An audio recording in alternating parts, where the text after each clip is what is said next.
ድል ማድረግ ማለት እንዴት ከባድ ሊሆን እንደሚችል አስቡት።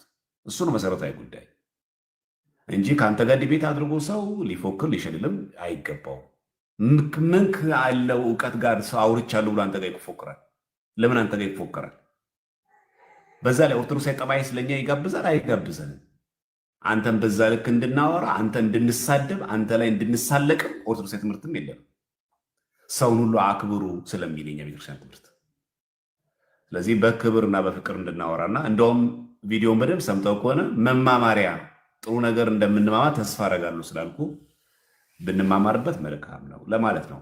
ቆይታችሁ ለገባችሁ ሰዎች ኢዮባ ቀጥልሽ ምቹ ቦታ ላይ ካለ። እሺ ሰላም ብያለሁ ሁላችሁንም፣ ሰላም ክርስቶስ ይብዛላችሁ።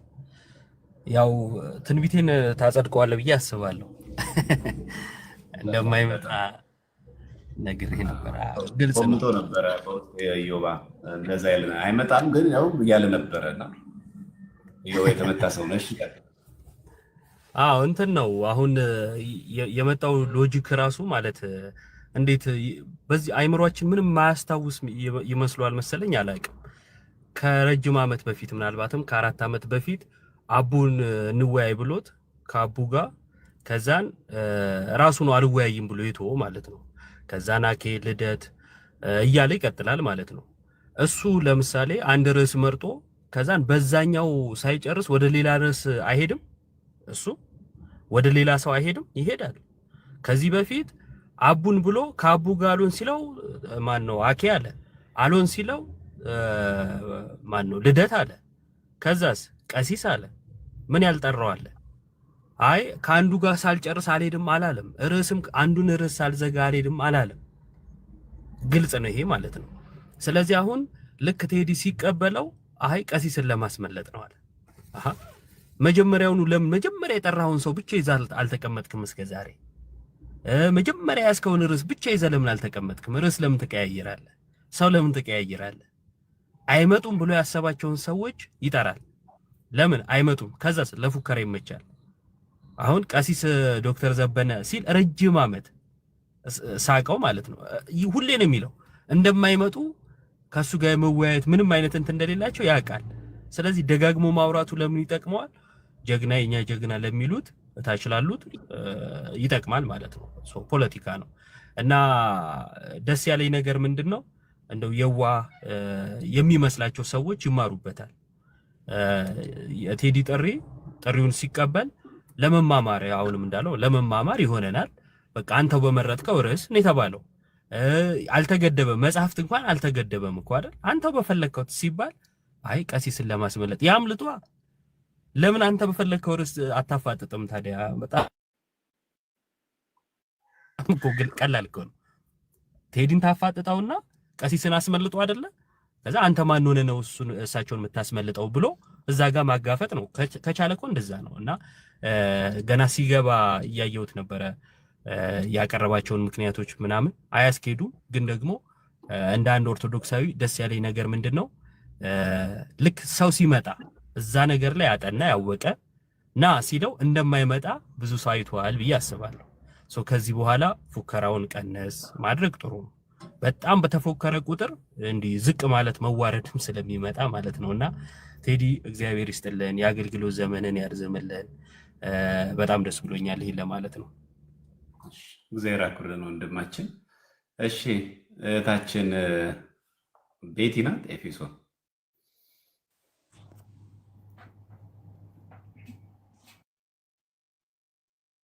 ሰላም ብያለሁ ሁላችሁም። የጌታችንና የአምላካችን ኢየሱስ ክርስቶስ ጸጋና ሰላም ለእናንተ ይሁን። ዲያቆናት ሰላም ለእናንተ ይሁን። ያው በዚህ በመጀመሪያ ስንከታተል ነበር፣ ብዙዎቻችን በጉጉት ስንጠብቀው ነበር ይህንን ውይይት።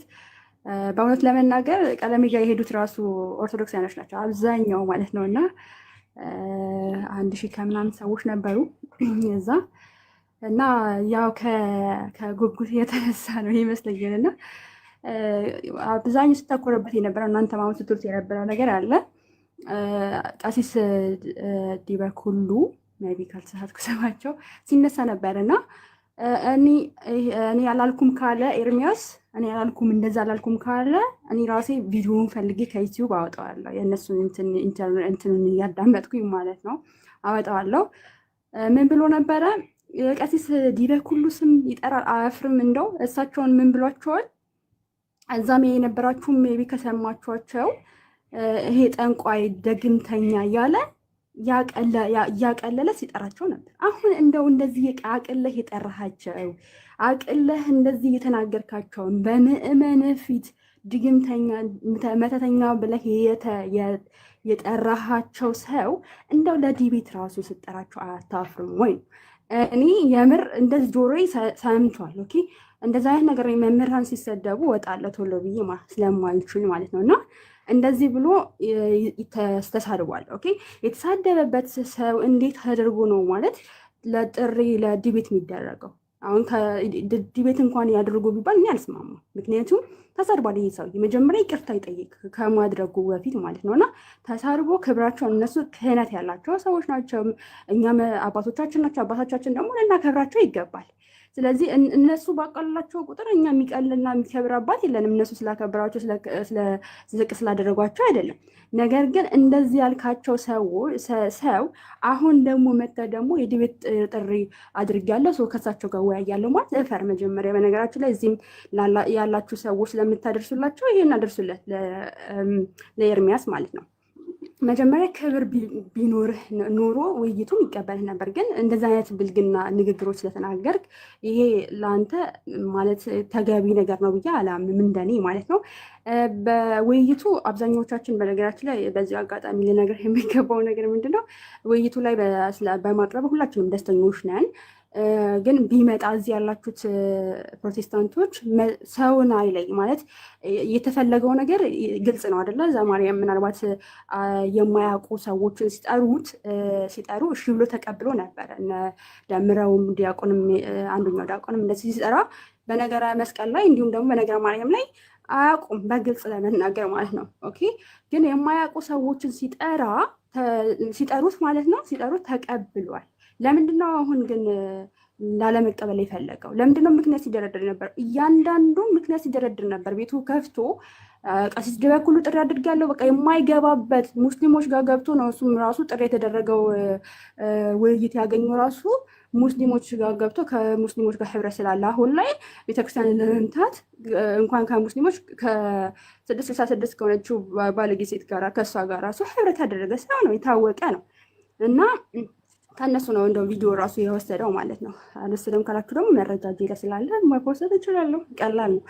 እና ከእሷ ወስዶ ነው እሱም ያመጣው ማለት ነው። እና ይልቁስ ወደኋላ ማፈግፈጉ ትታችሁ እዚህ ያላችሁ ሂዳችሁ ለእሱ ልንገሩት። አሁን ቀሲስ ዲበኩሉን የተሳደበ ሰው ነው እና እሱን ተዉትና አሁን የቀረበለት ጥሪ ያለ እሱን እንዲቀበል ሂዳችሁ ንገሩት። እኛ የምንፈልገው ትምህርት ነው። እኛ የምንፈልገው ከእናንተ ትምህርት እንወስዳለን፣ ከኛ መምህራኖች ትምህርት እንወስዳለን እና የራሳችንን ፖይንት እንይዛለን። እባካቸው የቀረበውን ጥሪ እንዲቀበልልን ሂዳችሁ ንገሩት ማለት ነው። እና ዋና ፖይንት ግን የሰደባቸው መጀመሪያ እሱን ያርም ለማለት ነው የገባሁት። አመሰግናለሁ። ዜራ ኮረለን ልክ ነው። መጀመሪያ ካህናትን አክቹዋሊ ለምን ካህናትን ሰደበ አይባልም። ከቤተክርስቲያን የወጣ ሰው የሚጠበቅበት ይሄ ነው። ሁለተኛ በዚህ መንገድ ፕሮቴስታንቶች ደግሞ ለማስደሰት ነው። እኔ ምን አይነት ጆሮ እንዳላችሁ አላውቅም። አላችሁ ፕሮቴስታንቶች ሆናችሁ እሱም አትቀበሉ እንዳላችሁ አውቃለሁ። የነገሩኝ ሰዎች አሉ። ግን ለምሳሌ እኔ ፕሮቴስታንቶች ስሰድብ እንዴት ኦርቶዶክሳውያን ደስ ይላቸዋል? ምን አይነት ጤነኛ ጭንቅላት ነው? እንዳለ ሙሉ ፕሮቴስታንቶችን ፓስተሮችን እያብጠለጠሉ እየሰደቡ ይቻላል? የምታረጉትን ነገር እየጠቀሱ መስደብ አይቻልም? ግን ይመጥናል? ጎረቤት የለንም ፕሮቴስታንት አብረናቸው የተማርናቸው አብረናቸው ስራ ቦታ ምንሰራ ፕሮቴስታንት ወገኖች የሉ? በጣም ደግ ቀን ሰዎች የሉ? መጥኖ መናገር አይቻልም? ትንሽ ነው ይከብዳል። ኧረ እባካችሁ ከማህበረሰብ ተራነት እንኳን አንወጣ። እንደ ሰብአዊነት እንደ ክርስትና እንደው ቀርቶብን እንደ ሰብአዊነት እንኳን እናስብ። እንደ ክርስትና ማሰብ ሌላ ነገር ነው። ቢቻላችሁ እስከ ሰው ሁሉ ጋር በፍቅር ኑሮ የምትባልበት ቤተክርስቲያን ላይ ይኖር እና በዚህ ልክ መውረድም ተገቢ አይደለም። እና ካህናት አባቶቻችን ሲናቁ፣ በተለይ ካህናት ሲሰደቡ ሲናቁ የመጀመሪያው ከዲቤቶች መጀመሪያ መቅደም ያለበት ይቅርታ። ክህነት የሰጠች ቤተክርስቲያን ናት። ቤተክርስቲያን ስላለች ነው ቀሲስ ዲበኩሉ በጳጳሳት አማካኝነት ክህነት የሰጠችው። እንደዚህ ጽርፈት የተሞላበትን ስድቦች ሲሰድ መጀመሪያ ሶሪ ይቅርታ፣ አሁን መዋየት ይችላሉ ብሎ ጥሪ ማቅረብ ይችላል። ሁለተኛ ድረስ ዘግቼዋለሁ አላለም። ከእንግዲህ ነገረ መስቀሉ ላይ ልወያይም አላለም። እኔ ሳብሰለሰል የነበረው ምንድን ነው እንደው ግን አሁን ጠቀሜታ አለው ግን ነገር ክርስቶስ ሳንግባባ መጀመሪያ አንኳር ሚስጥራት ላይ ሳንግባባ ነው ጥቅም አለው እያሰብኩ ነበር። ግን በየሚዲያው ምናምን ሳይ ገድላ ድርሳናት ላይ ሊቀ ሊቃውንት ኤርሚያስ ጋር የሚቆም ማንም የለም ሲሉ ዛት ማች ነው እንደዚህ አይነት ብስለት ያለው። በጣም ጥሩ። እንደዛ ካለ ገለልተኛ በሆነ ቤት ማንም ሚት በማያደርግበት ርዕስም ሳይገደብ ምንጭም ሳይገደብ ከዚህ ምንጭ እንዳጠቅስ ሳልለው የፈለገው ምንጭ የጠቀሰ እንወያይበት፣ እንከራከርበትም አይደለም ያልኩ፣ ፍሬያማ የሆነ ውይይት እንወያይበት ነው ያልኩ። በዛ መንገድ ብትቀበለው በጣም ጥሩ ነበረ ነው። ኤኒሃው አሁን የሚሰማ ከሆነ ነገረ መስቀሉ ከተሰቀለው ከክርስቶስ የበለጠ አድርጎ ከፕሮቴስታንት ጋር ለይቶን ከሆነ እሱ በድቤት ነው። እውነት ይሄ ነገር ከሆነ እምነት ብቻ ያሰኛቸው ነገረ መስቀሉ ነው የተዛባ ሆኖባቸው ነው አምስቱን ሶላ የተቀበሉት። አምስቱን ሶላ የተቀበሉት በነገረ መስቀሉ የተዛባ ታሪክ ምክንያት ነው። ኢትዮጵያ ውስጥ ይገኛል ወይስ አይገኝም በሚል ምክንያት ነው ፕሮቴስታንቶች አምስቱን ሶላ የተቀበሉት። ምን አገናኘው? አሁን የሚጠቅመው እኮ ያልነበረም ውይይቱ እና ከተቻለ ይሄውና ምናልባት ዲያቆንን ምናምን ከሆነ የድቁና መታወቂያን ያሳያለሁ ማለት እሱ ዲያቆን ለመሆኑ አስረጃ ማየት ፈልጋለሁ። ግን አንተ በተመሳይ ደግሞ የት ቸርች እንዳለህና የት ላይቭ ላይ የት ቦታ ላይ እንደምታስተምር ታሳየኛለህ። ልክ አንተ መረጃ እንደምጠይቅ እኛ መረጃ መጠየቅ እንችላለን ማለት አንተ ጠያቂ እኛ ተጠያቂ አለን። አንተ የቲክቶክ አንበሳም አይደለም መሪም አይደለም። እኛ የምንጠይቃለን። በዚህ ልክ ሬዲ መሆን አለብህ ማለት ለውይይቱ የሚጋብዝ ከሆነ ጥሩ ከሆነ ብዬ ነው። እሺ በተራ በተራ ቀጥሉ። አናፖሎጂቲክስ አጠር አጠር እያደረጋችሁ እሺ ቃላት ይሰማል ዲያቆን? እሺ ከሰው ሁሉ መጨረሻ ማውራት ችግሩ ይሄ ነው። ብዙ ሀሳብ ይሰረቃል። በዋናነት አሁን ኤፍ ያነሳችሁ ነው ቀሲስ ዲበኩሉን እንዴት እንዳበሻቀጣቸው ከዚህ በፊት አይ ቲንክ ቪዲዮ የሚኖረኝ ይመስለኛል። ጎግል ላይ እንደዚህ አይነት ቪዲዮዎች ስለምጭናቸው ያ ብዙ ስለሆነ መፈለግ ሊጠበቅብኝ ይችላል። ከሷም ጋር እናወራለን ዩቲዩብ ላይም ስለማይጠፋ ማለት ነው። ከዛ ቀጥሎ ግን ክሊር መሆን ያለበት ፖይንት ምንድነው? ዲቤት የጠራው ዲያቆን ዘማርያም ዘለቀ አይደለም። ዲያቆን ዘማርያም ዘለቀ ዲቤት ተቀባይ ነው። የዲቤቱን ጥሪ የተቀበለ ነው። ለምን ቴዲ አንተ ጋር ነው ሚውት አድርግልኝ። ለምንድን ነው የተቀበለው? በየቀኑ ላይቭ ይከፍታል። ቀለሜ ይቅርታሻ ኤርሚያስ አበበ ልበል፣ የመታወቂያ ስሙ እንደዛ ነው። ግን ወንድሞችን አስገብተ ስታሰድበኝ ነበር ብሎ ደግሞ በሩ ገና ስላልተዘጋ ምክንያት ላለመስጠት ይቅርታ ብያለሁ። ኤርሚያስ አበበ እያልኩ ቀጥላለሁ። እና ቤቱን በየቀኑ እየከፈተ ሊቃውንቱ ፊቴ አይቆሙም እያለ ነው የሚውለው። ስለዚህ ስፔሲፊክ አላደረገውም፣ ሊቃውንቱ ነው ያለው። እንኳን እናንተ ሊቃውንቱም ፊቴ አይቆሙም፣ የራሱ ቃል ነው ፊቴ የሚለው ማለት። ስለዚህ ከሌ አላለም።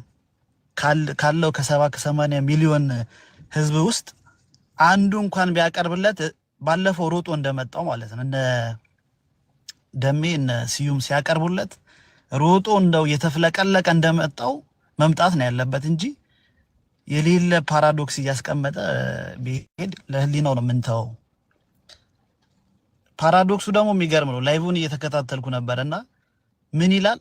አንዴ አባቱን ሊያስመልጥ ነው ይልና ትንሽ ቆይቶ ደግሞ ልጅ ከአባቱ አይቀድምም አንተ ምን ታውቅና ነው አርፈህ ቁጭ በል ይላል። እርስ በርሱ የሚጣላ ነገር ነው የሚያወራ ሁላ ማለት ነው። ኢዘር ዌይስ ግን ለኛ አዋጪ ነው፣ ችግር የለውም። አሁን ዲቤቱን ተቀበልክም አልተቀበልክም እሳት ላይ ነው የተጣድከው። በቃ ብትቀበልም የሚመጣብን የዛን ቀን ምናየው ይሆናል። ካልተቀበልክም ደግሞ እንደው አንተን የሚከተሉ 100-200 ሰዎች ካሉም ለነሱ ለህሊና ፍርድ አሳልፈን ሰተናል ማለት ነው። በቃ በየቀኑ ስትፎክር ስትሸልል እንደምትውለው እንዳልሆንክ በደንብ እንዲረዱ ህሊናን ማታለል አይቻልም።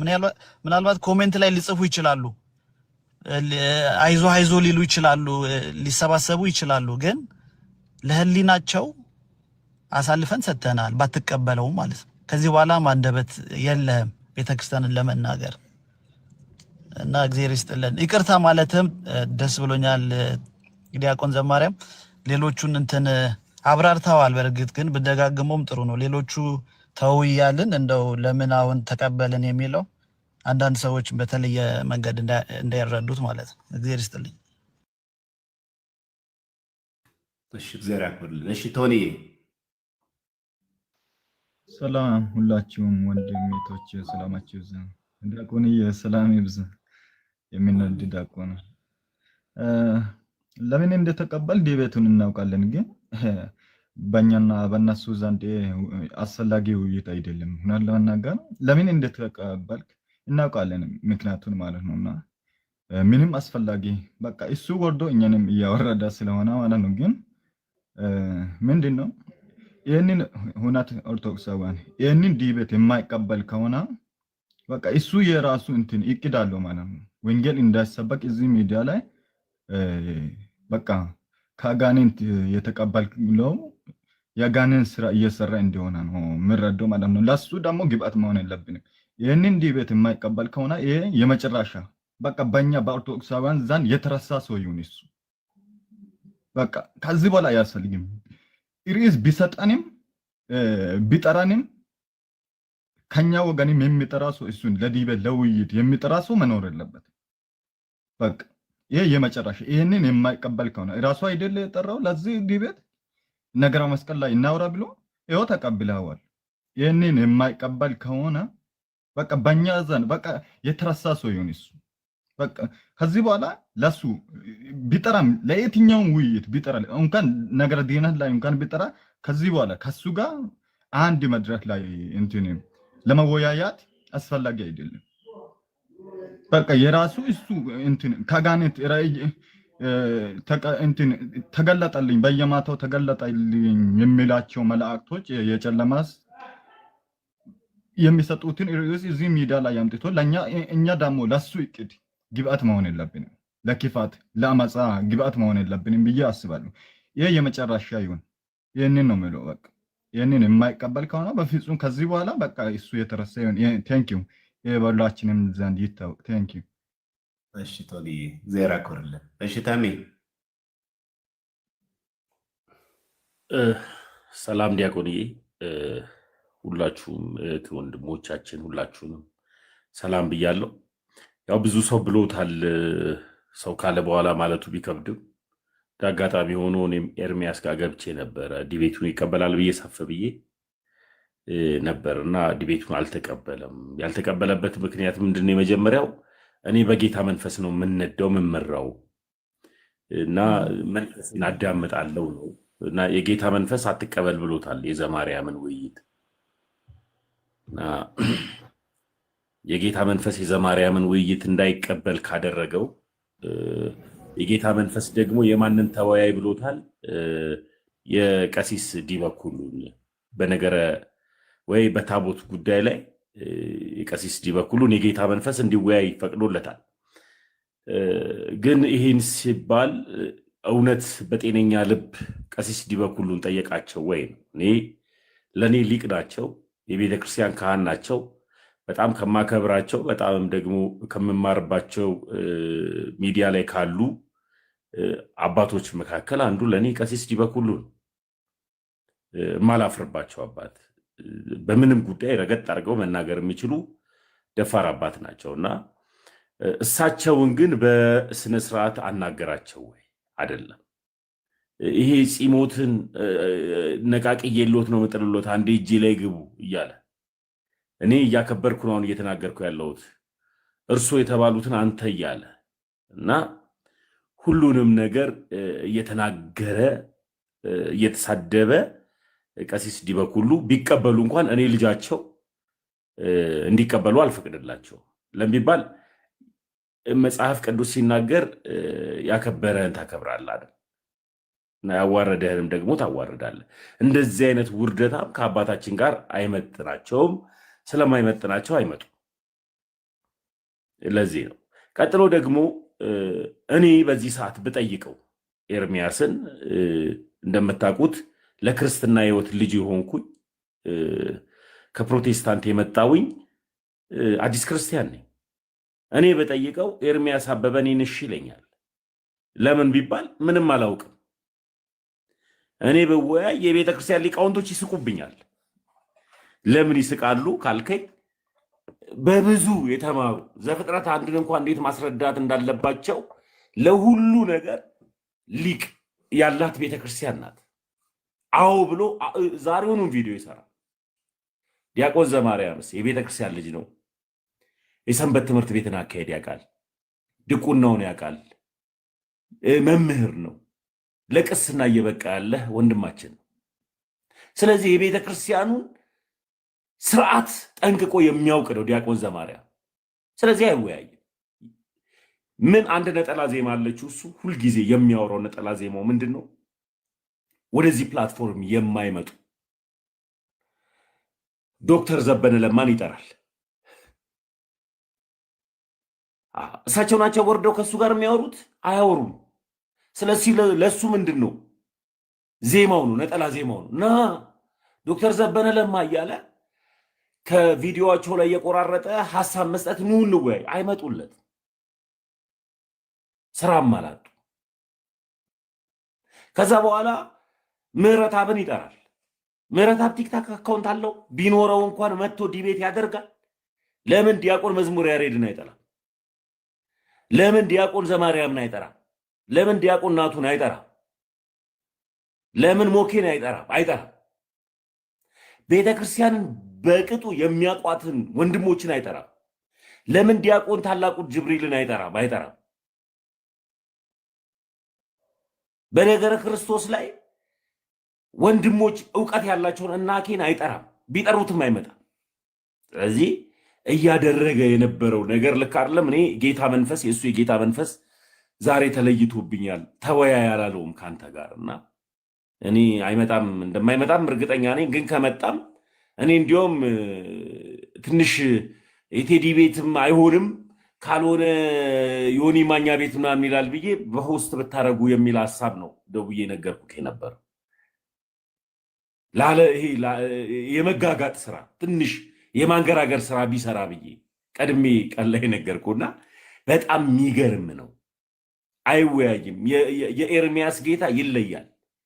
እየመረጠ ነው ከእንትና ጋር ተወያይ የሚለው። ከደምረው ጋር ተወያይ ሲባል ሮጦ ነው የተወያየው። ዋይ ደምረው ከፕሮቴስታንት ቤት የመጣ ወንድም ነው። ዲያቆን የሚባለው ስዩም አናውቀውም። ፕላትፎርሙ ላይ ድንገት መጣ። ተወያይ ሲባል ስለ ፕላትፎርሙ ስለ ቲክታክ ያለውን ሐሳብ ስለማያውቅ ሊቀበለው ሆነ። ቲክታኩን የምናውቀውስ ከዘማርያም ጋር አይወያይም፣ ከመዝሙሩ ያሬድ ጋር አይወያይም። ስለዚህ ከእንደነዚህ አይነት ቤተክርስቲያንን ቀን ሙሉ ከሚሳደቡ ሰዎች ጋር ውይይት አስፈላጊ ነው ወይ? አስፈላጊ አይደለም። እንደኔ እንደናንተ አላውቅም። አስፈላጊ አይደለም። ቤተክርስቲያንን ቀን ሙሉ ወር ሙሉ ዓመታት ሙሉ ሲሳደብ ከሚውል ሰው ጋር ውይይቱ ተገቢ ነው ወይ? አይደለም። ነገር ግን ቤተክርስቲያን እንቁ ልጆች አሏት። እንዲህም ከሆነ ስለ ነገረ መስቀሉ ነግረ ነው ወደ ቤተክርስቲያን ይመጣል ማለት አይደለም። መጀመሪያ ኢየሱስንስ ያውቀዋል ወይ ነው? አያውቀውም። መስቀሉ ላይ የተሰቀለውን እንኳን ፈጽሞ አያውቀውም። እንኳን ስለ ነገረ መስቀሉ ስለ ግማደ መስቀሉ እንኳን ኢትዮጵያ ውስጥ አለ የለም የሚለው ሐሳብ አይደለም። ኢየሱስን ፈጽሞ የመስቀሉን ቃልን አያውቀው። ስለዚህ እዚህ ላይ እንኳን ናተወያይ ቢባል የማይወያይ ሰው ነው ኤርሚያስ። አሁንም ቢሆን ከሱ ጋር ውይይት ማድረግ ተገቢ ነው ወይ ካላችሁ አይደለም። ምንድነው ተገቢ አይደለም ካልክ ተመስገን ተሳዳቢ ነው። መጽሐፍ ቅዱስ ከፍቶ አይወያይ። ግን አሁንም ነግሮታል እንዳይዋረድ ተከናንቦ እንዳይሄድ የጌታ መንፈስ እንዳትወያይ ብሎታል። አልወያይም ብሏል። ባጭሩ መልሱም ይሄ ነው። ዲያቆንዬ እግዚአብሔር ያክብርልን። እሺ ወንድሜ ዋታሚ። እሺ አንተ ይቀጥልሽ። ከዛ ወደ ዲያቆን እመጣለሁ። እሺ ሰላም ጤና ይስጥልኝ። እንደምን አላችሁ ወንድሞች ዲያቆናት፣ እንዲሁም መምህራን ወንድሞቻችን በሙላ ካህናትም ካላችሁ ይፍቱኝ ባርኩኝ። እንደምን አላችሁ? ዲያቆን እውነት አሁን የገድላትና ድርሳናትን አዋቂ ልኩን አይተነዋል። ምክንያቱም እነዚህ መጽሐፍ ውስጥ አንድ ደፍሮ የሚወያይ ሰው የለም ብሎ ነበረ። በተደጋጋሚ ጊዜ ልደትም አቅርቦለታል። ደፍሮ ተካሄደለት፣ ግን መጨረሻውን አይተነዋል። አሁን የሚያሳስበኝ ግን አብረው ከስር የሚሉት ሰዎች ጤንነታቸው ያሳስበኛል ብዬ አስባለሁ። ምክንያቱም በነገረ ድህነትም በነገረ መስቀልም እንዲሁም በገድላትና ድርሳናት በመስቀል ዙሪያ ውይይት ቀርቧል። የሚቀበል ሰው አይደለም። ሊያውም እንግዲህ አንተ ተቀባይ ነህ፣ እሱ አቅራቢ ነው፣ አንተ ተቀባይ ሆነ በዚህ ልክ አልቀበልም ማለት በጣም እንደሚከብደው። ቆም ብለው ምን ላይ ነን፣ እንዴት ነን፣ እምነታችን በምንድን ነው የተመሰረተው፣ በመጽሐፍ ቅዱስ ነው ወይስ በገድላትና ድርሳናት የሚለውን የራሳቸውን እምነት መፈተሽ አለባቸው ብዬ አስባለሁ። አስታውሳለሁኝ ደምረውንና ዲያቆን ስዩምን እንዴት አስምለው አስገዝተው እንደነበረ። አትወያዩ ቢሏችሁ እንኳን የእነሱን ሀሳብ ረግጣችሁ ትመጣላችሁ ወይ? አዎ። እንዴት ጮቤ ሲረገጥ እንደነበር ሁላችንም የምናውቀው ነው። እስኪ ይኸው አሁን ጮቤ እርገጡ እስኪ ኑ ና።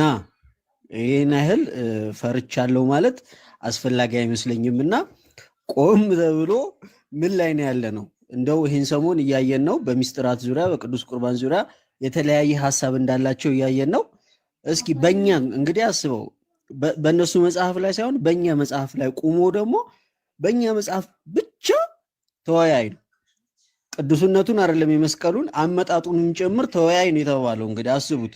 ከዚህ በፊት ከልደት ጋር ቅዱስነቱን ነበር አይደለ? ልደት ቅዱስነቱ በማንኛውም ገድል ላይ ያደርሳል። አሁን አመጣጡን ጭምር ነው የተባለው። እንግዲህ ይሄ ሰውዬ ትራንዚት ቤት ሊከፍት ካልሆነ እንግዲህ አስቡት ምን እንደምናደርገው አናውቅምና ዲያቆን ቺራፕ ብለናል። ቴንኪዩ በጣም ቃለ ሕይወት ያሰማልን ስለምታደርገው ነገር በሙላ። ያው ከዚህ በፊት ያው ፈርቶት የቀረሰው የለም በዚህ ሀሳብ ላይ ግን ስለማይጠቅም ነው ርዕሱ። መጣ አልመጣ፣ እንዴት መጣ አልመጣ፣ መንገዱ ጠቃሚ አይደለም። ዋናው የመስቀሉ ቅዱስነትና የመስቀሉ ክቡርነት ነው። በቃ ከዛ ውጪ ትርፍ ነገር ነው። እና ዲያቆንዬ ቴንኪዩ በጣም ቃለ ሕይወት ያሰማልን። ኦርቶዶክሳውያን እንግዲህ ይኸው እንደምታዩት ነው። እምነታችንን መጽሐፍቶቻችንን ዲፌንድ ለማድረግ ሁሉም ሰው ዝግጁ ነው። ዲያቆናቱም ዝግጁ ናቸው። ከዚህ በፊት ኖርማል ተራ ምእመን ነበረ። አሁን እንደነ ዮሐድ አይነት ደግሞ አንባቢዎች ነበሩ። ቀጣይ ይኸው ዲያቆናት መጡ። ከዚህ በኋላ ፓትርያርኩና አምላክ ነው የሚቀረው ማለት ነው ሰውየው ሲጠራ እና እዛው ሳይደርስ ያው በዲያቆናት እየተመከተ ነውና ቆም ብሎ ራሱን ባይ። ግን ዋናው ተከታዮቹ ራሳችሁን እዩ፣ ተመልከቱ የት ላይ እንደቆማችሁ ለማለት ነው። ቃለ ሕይወት ያሰማልን። ብዙ አወራው መሰለኝ፣ ይቅርታ። ቆንጆ ነው። እግዚአብሔር ያክብርልን። አይ እንትኖች በተለይ ዋና መሰረታዊ ጉዳይ እንደዚህ አይነት ነገሮች ተከታዮች የምትሰሙ ሰዎች የበለጠ እንድታለብሙ ነው። እሺ ዲያቆን ይቀጥሉ። እሺ ሰላም ብያችኋለሁ። ዲያቆንዬ፣ ዲያቆን ዘማርያም፣ ዲያቆን መዝሙረ ያሬድ፣ ዮሐድ አንትሽ፣ ዘላለም፣ መምህር ዘላለም፣ ኦርቶ ክርስቶስ አኬና መምህር ኤፍሬም ሁላችሁንም ሰላም ክርስቶስ ይብዛላችሁ። ሰላም ብያችኋለሁ።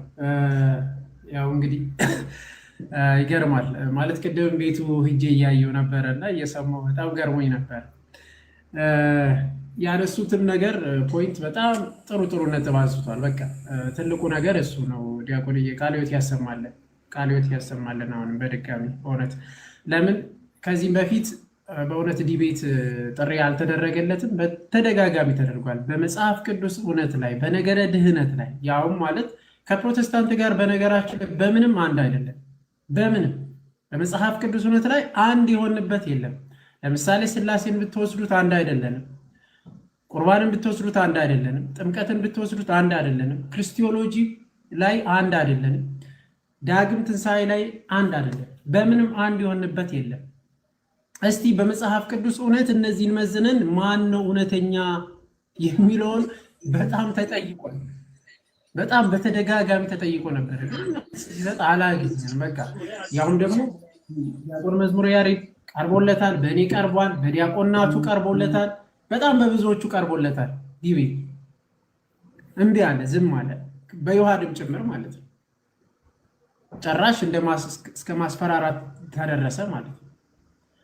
ከዛ የእኛን ምንድን ነው ያለው? አሁን የምስክር ወረቀት ይዛችሁ ነው ከቤተ ክርስቲያን ተወያዩ የሚል ይዛችሁ ነው የተባለው። ምን እንበል እንግዲህ። ያው ከዚህም በፊት ከዲያቆናት ጋር ሲወያይ በነበረበት ሰዓት እነሱን ኑ ይዛችሁ ነው ብሏል። ዲያቆን ፈለገን ይዛችሁ ነው ብሏል ወይ? ከዚህም በፊት ታስታውሱ ከሆነ በአቡነ ተክለ ሃይማኖት ገድለ አቡነ ተክለ ሃይማኖት ላይ ሲወያዩ ነበረ። ይሄው በዮኒ ማኛ ቤት ታስታውሱ ከሆነ የዛሬ 1-2 ዓመት ማለት ነው። ተዋርዶ የወጣበት ያኔ በቃ ተዋርዶ ነው የወጣው። ግልጽ ስለ ብድባድ ተነስቶ ማለት ነው እንደምናየው። ያኔ ሲወያይ እንዲያው ይዘና እንትን ብሎ የድቁና መስፈርትና ተወያዩ የሚል ከቤተ ክርስቲያን ይዘና ተብሏል አልተባለም።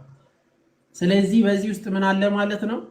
አንደኛ ይሄ ዲቤት ቢቀበር ራሱ ስርዓትና እንዴት እንደምንናገር አስተምረን ነው የምንመልሰው። በቃ ሌላ አይደለም። መጀመሪያ ስርዓት ነው መማር ያለበት። ከአፉ የሚወጣው ምን አይነት እንደሆነ እያየን ስለሆነ በቃ የወረደ ስለሆነ ማለት ነው። በዚህ ልክ ይህንን ማስተማር አለባት እና ቤተክርስቲያን መጀመሪያ ይሄን ነው የሚማረው። የዲያቆን ዘማርያም ቢቀበል ግብረ ገብን ነው መጀመሪያ የምትማረው በእውነት ለመናገር እና ወደኋላ ከምትል አሁን ተቀበል። እንዴት ውይይት ምን እንደሆነና እንዴት እንደሆነ ታያለ። በምን አይነት አግባብና በምን አይነት ስነ ምግባር እንደምትማር ያኔ ታያለና ተቀበል። በእውነት በትህትና ነው የጠየቀው።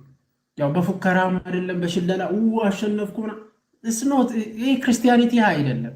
እኔ እኮ ከዚህ ሀገር ወጣ ብለን እኮ ዓለም አቀፍ ደረጃ ላይ ዲቤቶችን ብንመለከት እኮ ዲፍረንት የተለያዩ ናቸው። ግን በቃ ኖርማሊ በወንድማማችነት ነው የሚወያዩት። ፍሬ ለማግኘት ሰው ከስር ያለው ምን ለማወቅ በቃ እንዲያውቁ ፍሬ ለማፍራት ነው። እዚህ ጋር ያለው ግን ሌላ ነው። እዚህ ጋር ያለው ፉክክርና በቃ አሸነፈለት፣ ቆረጥኩ፣ አዋረደው ምናምን ፉከራው ራሱ ሌላ ነው እና ለዚህ እንግዲህ ከዚህ ስር እየሰማችሁ ያላችሁ ተከታዮቹ በተለይ የምትከተሉት አንድ ብቻ መልእክት ማስተላለፍላችሁ፣ እኛ ልጆች አይደለም፣ ህፃናት አይደለም።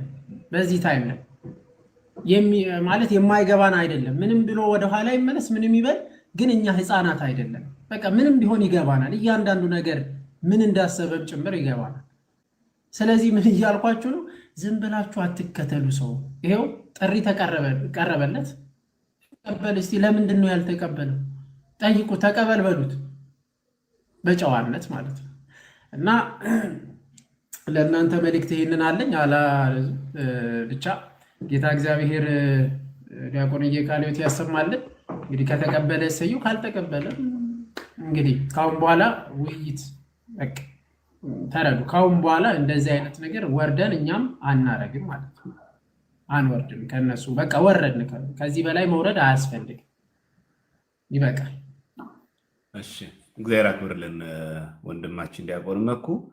ያው መሰረታዊ ጉዳይ እንግዲህ በተደጋጋሚ ጊዜ አርፍዳችሁ ለገባችሁ ሰዎች ማሳስበው ይቅርታ ብያለሁ። ይህን ውይይት ጥሪ ያቀረብኩት መጀመሪያ ነገረ ሃይማኖት፣ 5ቱ አዕማደ ምስጢራት፣ 7ቱ ምስጢራት ቤተክርስቲያን ላይ ሳንግባባ እንደዚህ አይነት ዲቤቶች ማድረግ ተገቢ እንዳልሆነ እኔም ተናግሬያለሁ። ትክክል ነው። ይህን ያፈረስኩት እኔ ነኝ። ጥፋቱ የኔ ነው። ይህን ያደረኩበት ምክንያት ምንድን ነው? በጣም ፉከራ ስለበዛ ታውቃላችሁ፣ ተረዱኛላችሁ ያስባለሁ። በጣም ሽለላ ስለበዛ ልደተ ቃል እንኳን እሱ ጋር ገብቶ ግድ የለም በመስቀሉ ቅዱስነት እንዋይ ሲል የለም ነገረ መስቀሉ ከነ ታሪኩ ከነ አመጣጡ መጽሐፈ ጤፉትን አንብበ ድርሳነ መስቀል አንብበ ስንክሳርን አንብበ ማታፍርበት ከሆነ እኔ ጋና ብሎ በጣም ሲፎክርና ሌሎቹም ደግሞ በየማህበራዊ ሚዲያው ኤርሚያስ አበበ ጋር ሊቆም የሚችል እንደውም አንድ ፌስቡክ ገጽ አሁን በሳይት ትስቃላችሁ። ሊቀ ሊቃውንት ኤርሚያስ አበበ ነው የሚለው እሱ ፊት የሚቆም ማን? በጣም ይሄ የሚናገሩ ደግሞ በጣም የሚገርማችሁ ፕሮቴስታንት ጋዜጠኛ እና ምን ሆኖ ነው? እኔ በጣም ማለት አትሊስት ፕሮቴስታንት ሆኖ ሪስፔክት የሚሰጥ ሰው አለ። አክብሮት እንደዚሁ ሳያስብ አያወራም ብለው አለ። እንደው ጥንቃቄ ያደርጋል ብዬ ማስበው ሰው አለ። የምትገምቱት ንግግር አለ እና በጣም ዝቀጥ ሲል ለምን አንወያይም? ምን ችግር? እኔ ርዕስ አልመርጦ አለ የምትለው መረጃ ሁሉ ነው ያልኩ እንጂ ገድለ ድርሳን ብዬ አልወሰንኩብህም። ስለዚህ በቀሲዲ በኩሉ ማላከክ ተገቢ አይደለም። አሁን በሩ ክፍት ነው። አሁንም ነፃ ቤቶች አሉ የሚያወያዩን። ምንም የሚያደባድበን ማንም ሚዩት የሚያደርግበት አይደለም። የሚያሸንፈው እውነት ነው። የሚገለጠው መረጃው ነው። ሀቆ ነው የሚገለጠው። ባይሆን የውይይቱን መንፈስ መማማር እናድርገው። እኔም የምወደው የምፈልገው ከብሽሽቅ ርቀን መረጃ ላይና መሰረት አድርገን ከፉከራ እንውጣ። ትክክል ነው። እኛ የምንወደው እሱ ነው። አንተን ያመጣው ይሄንን ከቤተ ክህነት ሰው እኔ ጋር የሚቆም አንድ ሰው የለም ያልኩህ አንተ ስላልክ መጽሐፍ ሳልመርጥልህ አንተ በመረጥከው ርዕሰ ጉዳይ እኔ ምንም ነገር ሼፕ ሳላረግ ይሄን ነገር ሳትነካ ሳልልህ በመረጥከው ርዕስ እንነጋገር ነው ያልኩህ። ሌላ ምንም ያልኩህ ነገር የለም። በዚህ ብናረገውና በፍቅርና በመግባባት መንገድ ብናረገው ኦርቶዶክሳውያንን ፕሮቴስታንትን የምንማማራቸው የሚያውቁት እውቀት ይኖራል። ብንገበየው ጥሩ ነው። ሁለታችን በትህትና ብናረገው። ይህንን ለማድረግ እኔ በትህትና ሆኖ ከስድብ ከጥላቻ ካላስፈላጊ ንግግር ተቆጥቦ ለመወያየት እኔ ፈቃደኛ ነኝ። ይህን እኔ በጣም ቃል እገባላለሁ። ስድብም ሆነ አጸያፊም ቃል ሆነ ሽለላም ሆነ አላረግም። ለዚህ ቃል እገባለሁ። ምናልባት ይሄ ነገር የሚሆን ከሆነ ማለት አንተም ከዚህ ርቀህ ፕሮቴስታንት ወገኖች ሊማሩበት ብለህ የምታስበው ነገር ካለ አቅርብና እንወያይ ለማለት ፈልጌ ነው እንጂ ከቤተ ክህነት አንድ ሰው እኔ ጋር አይቆምም ብለህ ስላልክ እኔ ደግሞ አጠገብህ እነ ዳጊም አሉ። እንዴት እንዳምኑ አላውቅም። እኔ ደግሞ እነሱ በጣም ይገርማል። ሰው እኮ ከፍ ሲል እያደገ ሲመጣ ሲያገባ ምናምን እኮ እንደው ከላጤዎች እኮ ሻል ብሎ ሰከንድ እያለ ነው ይመጣው። አብሮ እንዴት ይፋንናል? አብሮ እንዴት አብሮ ይዘላል? ተው እንደዚህ አትበል። እንዴት አይለውም? ስድብ አቁም እንዴት አይለውም? እና በዛ ልክ ስለመጣና ኦርቶዶክሳን ይቅርታ አድርጉ ሊመላችሁ ለዚህ ነው። እና ሌሎቻችሁን በውስጥ ተው አትወያዩ እያልኩኝ እዚህ ጋር ደግሞ መጥቼ እኔ ስወያይ እኔ እናንተን ጨፍልቄ ንቄ እንዳልሆነ እንድትረዱ ይሄ ፉከራውና ሽለላው እንደው ምን ያክል ሀቅ ይዞ ነው እንደው ነገር ኦፊሻሊ ብንወያይበትስ ምን የሚያሳፍረን ነገር አለ ብሎ ለመረጃ ለመወያየት ነው። አሰብስፌ ነበር የጠበቁት። ለዛ ነበር። አሁንም እንደማይቀር ተስፋ አደርጋለሁ። ኤርሚ የተናገረው ነገር አያስቀርም። ይመጣል ተስፋ አደርጋለሁ፣ ጠብቃለሁ። እስቲ እሺ ቀጥሉ። እስቲ እና ዮሐድ ሌሎቻችሁ ጥቁር ጥቁር ነው የሚያሳይብኝ ከመዝሙሪያና ከመኩ ውጭ። እሺ አመሰግናለሁ። ሰላም ብያለሁ። አባቶች ይፍቱኝ ይባርኩኝ። ዲያቆናት፣ ወንድሞች፣ መምህራን እንደምን አላችሁ? ከላይም ከታችም ብያለሁ። ጥሩ ውሳኔ ነው ዲያቆንዬ። ጥሩ ውሳኔ የሆነበት ትልቁ ምክንያት ምንድን ነው? አሁን ዶግማቲክ በሆኑ ነገሮች ላይ እንደማይወያዩ ታውቃላችሁ ሁላችሁ ማለት ነው። ጥምቀት ለድህነት ነው አይወያዩም። ምክንያቱም እንደሱ ራሱ አሁን እንደዚህ አይነት ገድላት ምናምን ተአምራት በሚነሱበት ሰዓት በህብረት ነው የሚመጡት። በህብረት በአንድነት ነው የሚመጡት። ዶግማ በሆኑ ነገሮች ራሳቸው አንድ አይደሉም፣ ይበታተናሉ፣ እርስ በርስራቸው ምን ይጣላሉ። ኦርቶዶክስን ለመዋጋት አይመቻቸውም ዶግማ ማለት ነውና ጥምቀት ለድህነት ነው አይወያዩም። ቅዱስ ቁርባን ላይ አይወያዩም። ኢቭን ነገረ ምጽአት ላይ እንደምታውቁት ይሄ ንጥቀት ላይ ራሱ በሶስት ጎራ ተከፍሎ ነው ያኛው ቅዠት ነው ይሄኛው ቅዠት ነው የሚሉትና በእንደዛ አይነት ጉዳይ ላይ አይመጡም። መጽሐፍ ቅዱስን መሰረት አድርጎ በቅዱሳን ምልጃ ላይ ራሱ አይወያዩም እነዚህ አካላት ማለት ነው። ስለዚህ አሁን የተባሉ ሰውዬ ምንድነው እያደረገ ያለው?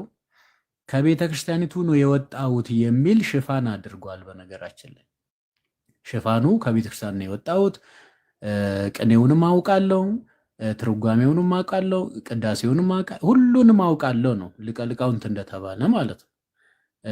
ስለዚህ ከስር ያሉት ሰዎች ደግሞ የሱን ቃል እንደ አምላክ ቃል ወደ መቁጠር ደርሷል። ኮንትሮልም ሊያደርጋቸው የሚችለው በዚህ ብቻ ነው። አሁን ደግሞ እውነት እግዚአብሔር ምስክሬ ነው፣ እውነቴን ነው የምናገረው። ዲያቆንዬ ደግሞ መዝሙርንም ጨምሮ ማለት ነው ከዚህ በፊት በገድለ ተክለ ሃይማኖት ላይ ሰምተናል። ያን ጊዜ ማለት ነው ቁጣ ነው፣ ስድብ ነው፣ ጣልቃ መግባት ነው። ተያዝኩኝ ያቺ መያዙን ላለማወቅ በቃ ይሄ ምንድን ነው የሆነ ማድረግ ያለበትን ነገር ሁሉ ያደርጋል። ማምለጫ ሊሆን ይችላል ማለት ነውና በቁጣ ሲሞላው እንኳን ተመልክተናል። ያው 2 ዓመት ምናምን ቅድም መኩ ሲል ነበርና አሁን ደግሞ ዲያቆን ዘማርያም እንደምታውቁት በገድላት በድርሳናት ላይ ብዙ ጊዜ መልስ ነው የሚሰጠውና እኛ ወንድሞች ምን አደረግን መሰላችሁ? በቃ ይሄ ለሃይማኖት መከራከር አይሆንም አለን። ከቤተ ክርስቲያን መጽሐፍት አንስተን ማለት ነው። መምህራንን እነ መምህር ገብረ መድኅንን እነ ዲያቆን ያረጋልን መርሎተ አሚን ነው አይደለም፣ እዛ ላይም አንስተን እነዚህ ለሃይማኖት መከራከር አይደሉም፣ የቤተ ክርስቲያንን ሕይወት የሚገልጡ ናቸው፣ መጽሐፍ ቅዱስን የሚተረጉሙ ናቸው።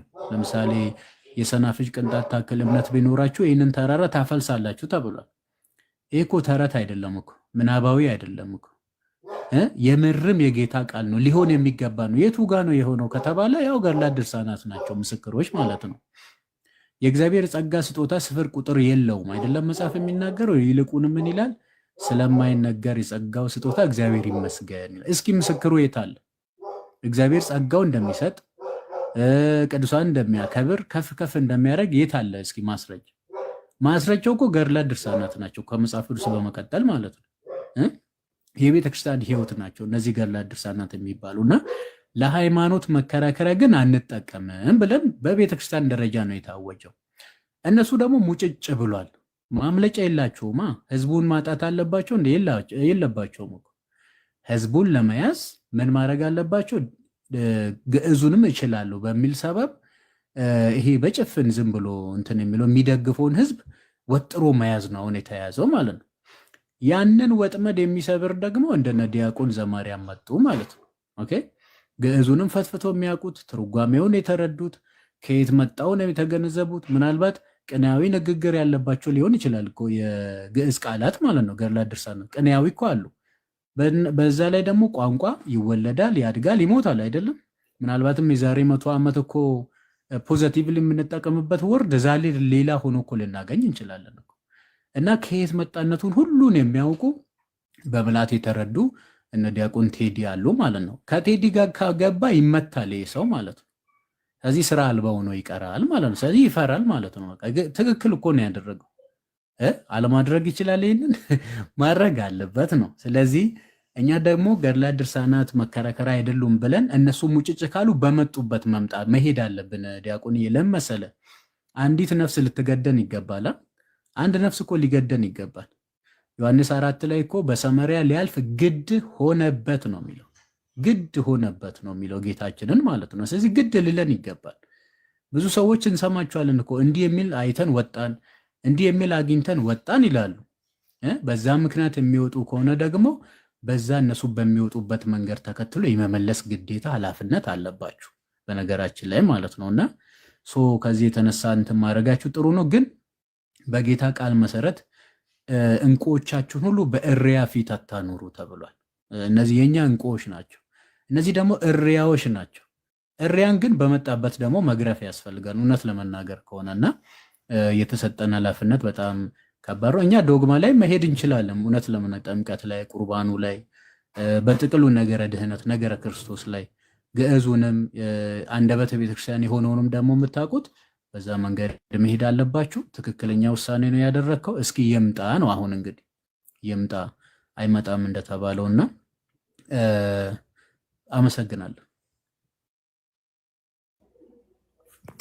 እሺ ዶክተር ወንድማችን መምህር ዘላለም እግዚአብሔር ይስጥልን፣ ቃሉ ታሰማልን። እሺ ቢኒ ይቀጥል፣ ከዛ ኦርቶ ክርስቶስ፣ ከዛ መምህር ኤፍሬም ይቀጥላሉ። ቢኒ ይቀጥል። እሺ ሁላችሁንም የከበረ ሰላምታ አቀርባለሁ። እንዴት ናችሁ ወንድሞቼ? እኔ በጣም ደህና ነኝ፣ እግዚአብሔር ይመስገን። የተወሰኑ ሀሳቦች ለመስጠት ነው የመጣሁት።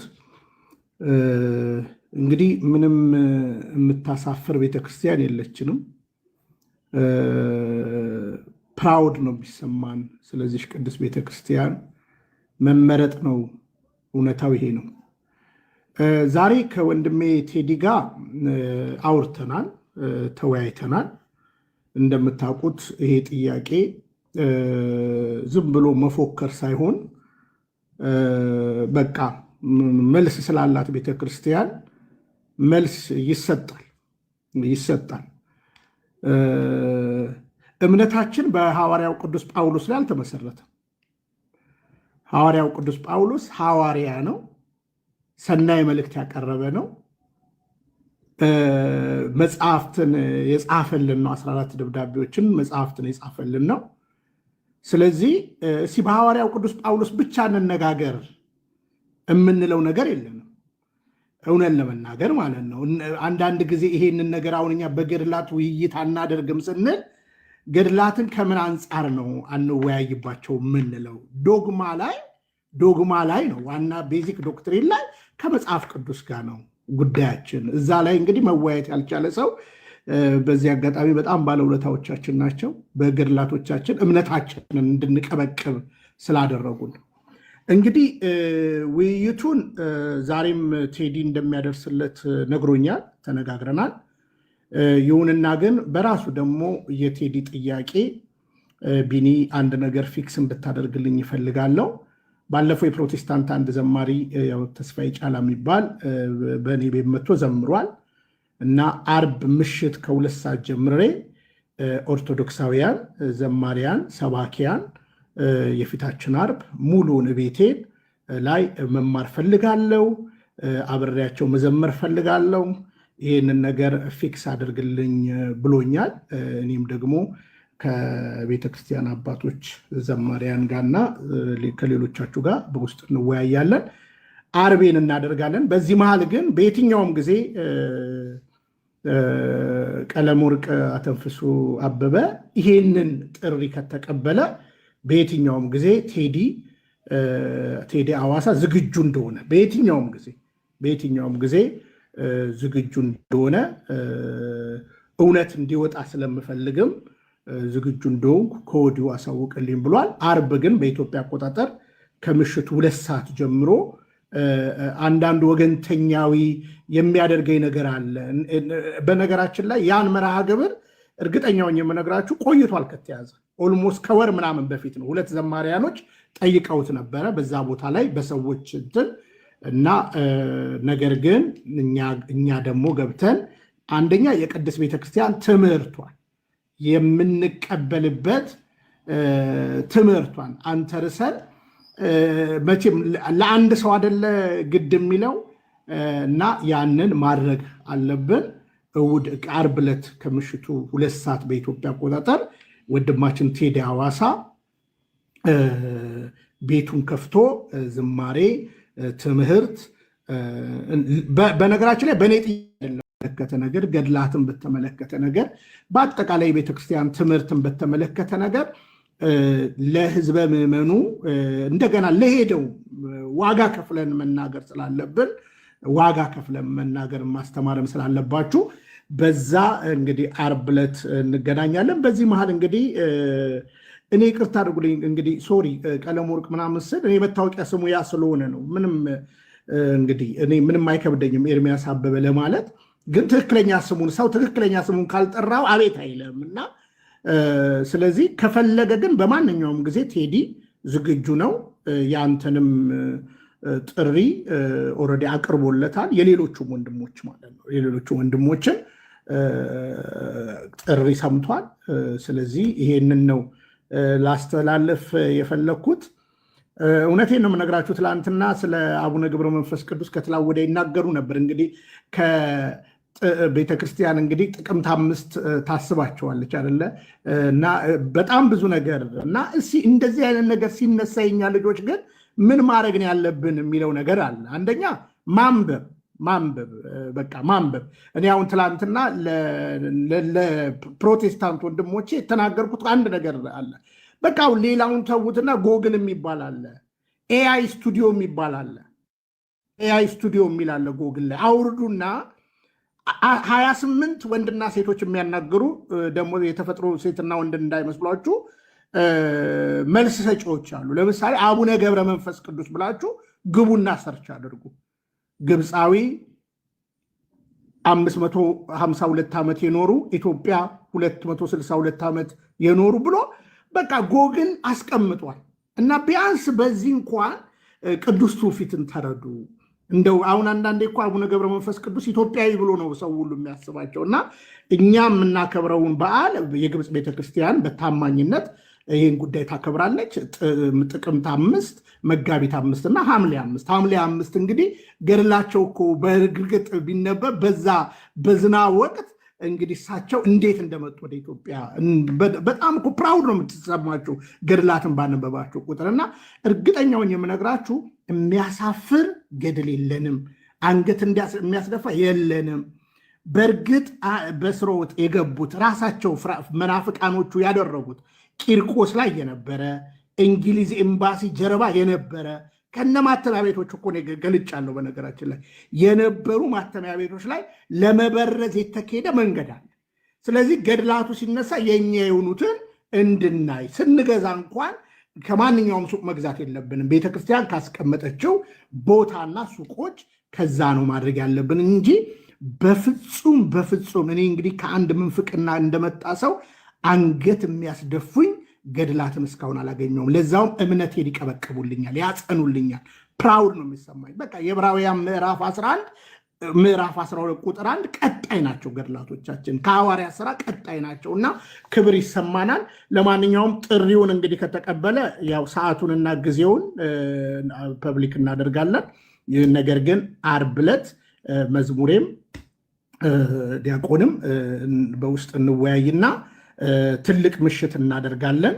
በዛም ብዙ ፕሮቴስታንት ወንድሞች እንደሚመጡ ተስፋ እናደርጋለን፣ የእኛም ልጆች። ስለዚህ በዛ እንድንዘጋጀውን ከልብ ነው የማከብራችሁ። ወንድሜ ቴዲ ግን ፖዘቲቭ ነገር እንዳለው ከወዲሁ ይታወቅ። ቤቱ ደግሞ በግልጽ አማርኛ ሰው ባለመብት ነው።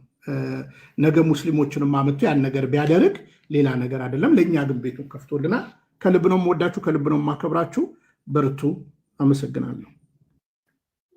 እሺ ቢኒዬ እግዚአብሔር ይስጥልን፣ እናመሰግናለን። ቃልዎት ያሰማልን።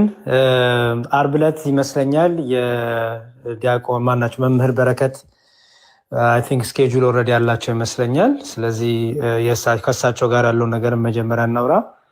እንደኔ እንግዲህ ኦርቶዶክሲያን ቤቶችን መለመድ አለባቸው ብዬ አምናለው። ራሱ ቴዲ መጥቶ ለምሳሌ ዲያቆን ዘማርያም ቤት ነው ይችላል፣ እኔም ቢሆን ከፍታለሁ። አንዳችን ኦርቶዶክሲያን ከፍተን እንደ ማንኛውም ገስት ደግሞ ገስት ላይ ተቀምጦ ምክንያቱም እሱ ከገባ ተከታዮቹም አብሮ ይገባሉ እና ይህንንም ማላመድ አለብን ብዬ አምናለው። ምክንያቱም ቴዲ ቤት ብዙ ነገር ነው፣ ያው የሃይማኖት ውይይቱም እንደሚደረግ ሁሉ ደግሞ ፖለቲካ የሚደረግበት ቤት ነው እና አንዳንዴ ልጆቻችንን እዛው ደግሞ ፎሎ አድርገው ደግሞ እኛ ተወያይተን ዞር ስንል ፖለቲካው ይቀጥላል፣ ብዙ ነገሩ ይቀጥላል። ምንም ለዘላለም ሕይወት የሚሆን ነገር ደግሞ የሚደረግበትን ቤት ስለሆነ እንደኔ ከሞር ደግሞ አሁን ኦርቶዶክሲያን ቤት ዘማርያም ይሆናል፣ እኔም ልሆን እችላለሁ። ብቻ አንዳችን ከፍተን ራሱ ቴዲ በገስትም ተቀምጦ እንደ ማንኛውም ሰው መጥቶ ቁጭ ቢል ሌሎችም መጥተው እሱን ተከታዮች መማር ይችላሉ ብዬ አምናለሁ። እሱም ራሱ ማስታወቂያ ሰርቶ ዛሬ በዲያቆን ዘማርያም ቤት ወይ በዲያቆን ያሬድ ቤት በመዝሙር ያሬድ ቤት እገኛለሁ ብሎ በራሱ ፔጅ ማስታወቂያ ቢሰራ ሁሉም ሊገቡ ይችላሉ። ምክንያቱም እኛን ቢከተሉ ወንድሞቻችን ኦርቶዶክሳዊ ትምህርት ነው የሚያተርፉት። ነገ ከነገ ወዲያ ፖለቲካ ውይይት አናደርግም በዚህ ቤት፣ ሁሌም ኦርቶዶክሳዊ ትምህርት ነው እና ይሄን ነገር እንደውም ሞር ማላመድ አለብን ብዬ አምናለው። ለልጆቻችን ከመጠንቀቅ የአንድ ቀን ጉዳይ ሳይሆን ዘለቄታዊ የሆነ መንፈሳዊ ወጥነት ያለው ቤት ኦርቶዶክሳዊ ቤቶች ስላሉ እሱንም ነገር ብናስብበት መልካም ነው። የዓርብ ዕለት ግን አይ ቲንክ የመምህር በረከት ፕሮግራም አለ፣ እንነጋገርና በውስጥ ቅድሚያ የመምህር በረከትን አድርገን ከዛ ደግሞ እንዴት እንደምናደርግ እሱን አሬንጅ እናደርጋለን። በዚህም ደግሞ እግዚአብሔር ይፍቀድልን። እሺ ኦርቶ ክርስቶስ ቀጥል አንተና ከዛ መምህር ኤፍሬም ይቀጥላሉ። ከዛ ዲያቆን ዘማርያም እንግዲህ ሀሳቦትን ያስቀምጣሉ። እግዚአብሔር ይስጥልኝ። እሺ ዲያቆን ያሬድ፣ ዲያቆን ቴዲ፣ ቢኒያም፣ መምህር ኤፍሬም እንዲሁም ዘላለም ታች ያላችሁ ክርስቲያኖች በሙሉ የመጽናናት ሁሉ አምላክ የኢየሱስ ክርስቶስ አባት ምሕረቱና ርኅራኄው ከእናንተ ጋር ይሁን። saying this guys you see አንዳንድ ጊዜ it's hard to take this person seriously ማለት ነው። ይሄንን ግለሰብ እርስዎ እንግሊዘኛ ቀንሱ እንጂ እንደ ምን ሆነዋል ዛሬ? እሺ ሶሪ በቁም ነገር መውሰድ በጣም ከባድ ነው፣ እንደዚህ አይነት ግለሰቦችን ማለት ነው። በግለሰቡ ላይ ምንም አይነት ቶታል ዌስት ኦፍ ታይም፣ እንደዚህ አይነት ግለሰቦችን የምትከተሉ ሰዎች በነገራችን ላይ ዌስት ኦፍ ታይም፣ ምንም የምታገኙት ቁም ነገር የለም። ስለዚህ ይሄንን በማለት እኔ ትንሽ ስለ ወንድማችን ቴዲ ብቻ ላውራና ልጨርስ። መምህራን ስላሉ እዚህ ማለት ነው። የቤተ ክርስቲያን ትምህርት ከጥግ እስከ ጥግ በምልአት ዲፌንድ ከሚያደርጉ ካሉን ቲክቶክ ፕላትፎርም ላይ ካሉን ሰዎች መካከል በእውነት እንደ አይን የምመለከተው ሰው ዲያቆን ቴዲ ነው ባይዘው ማለት ነው። ከምን አንጻር ነው? የሰዎች ሚዛን፣ የሰዎች አስተያየት በጣም የተለያየ ሊሆን ይችላል። እርግጥ ግን ለምሳሌ እኔን ብትመለከቱ ወይ ዲያቆን ያሬድን ብትመለከቱ፣ ሁሉንም ብትመለከቱ የሆነ ትምህርትን በምልአት ልከላከለው ይችላሉ። አንዳንድ ትምህርቶች ላይ ደግሞ የቤት ስራዬን ያልሰራሁባቸው ነገሮች ሊኖሩ ይችላሉ። ኢን ዘ ኬዝ ኦፍ ቴዲ ግን እንደዚህ አይደለም ማለት ነው። ዲያቆን ቴዲ የትኛውንም የቤተ ክርስቲያን ትምህርት በምልአት ዲፌንድ ከሚያደርጉ ሰዎች መካከል አንዱ ነው ማለት ነው። ልክ አሁን ጥንት ላይ አሁን ነገረ ስላሴን በተመለከተ የካፓዶቂያ አባቶች ይጠቀሱና ነገረ ክርስቶስን በተመለከተ ደግሞ የአሌክዛንድሪያ አባቶች ይጠቀሳሉ። ምንድነው? የሆነ ትጉ የሚሆኑበት ትምህርት ስላለ ማለት ነው። አንድ ሰው የሆነ ትምህርት ላይ ጥሩ ይሆናል ማለት ነው። እንደዚሁም ነገረ ማርያምን በተመለከተ ደግሞ የላቲን አባቶች እና ያዕቆብ ዘስሩግ ደግሞ ይጠቀሳሉ ማለት ነው። ዲያቆን ቴዲ በጣም የቤተክርስቲያን ትምህርቶችን በተለይ በማንኛውም ትምህርቶች ላይ እውነቴን ነው የምላችሁ በጣም ክሪቲካል የሆነ እውቀት ያለው ሰው ነው ማለት ነው። ሰው ማንኛውንም ከዛ አካባቢ የሚመጡትን ጥያቄዎች በዲቤት ደረጃ ብቻ አይደለም። አንደኛ ዲቤት ራሱ የሚገባው አንዳንድ ጊዜ ፊት ከሆነ ሰው ጋር ነው ራሱ የሚገባው። ሻሎ እውቀት ለያዙ ሰዎች፣ ምንም አይነት ሪሰርች የቤት ስራቸውን ያልሰሩ ሰዎች እንደው ዝም ብሎ ከመሬት እየተነሱ ዲቤት ሲሉ እንደ ዲቤት አይገባም ዝም ብሎ ማለት ነው። ምክንያቱም በዛኛው ሳይድ ምን አይነት ነገር አለ መሰላችሁ?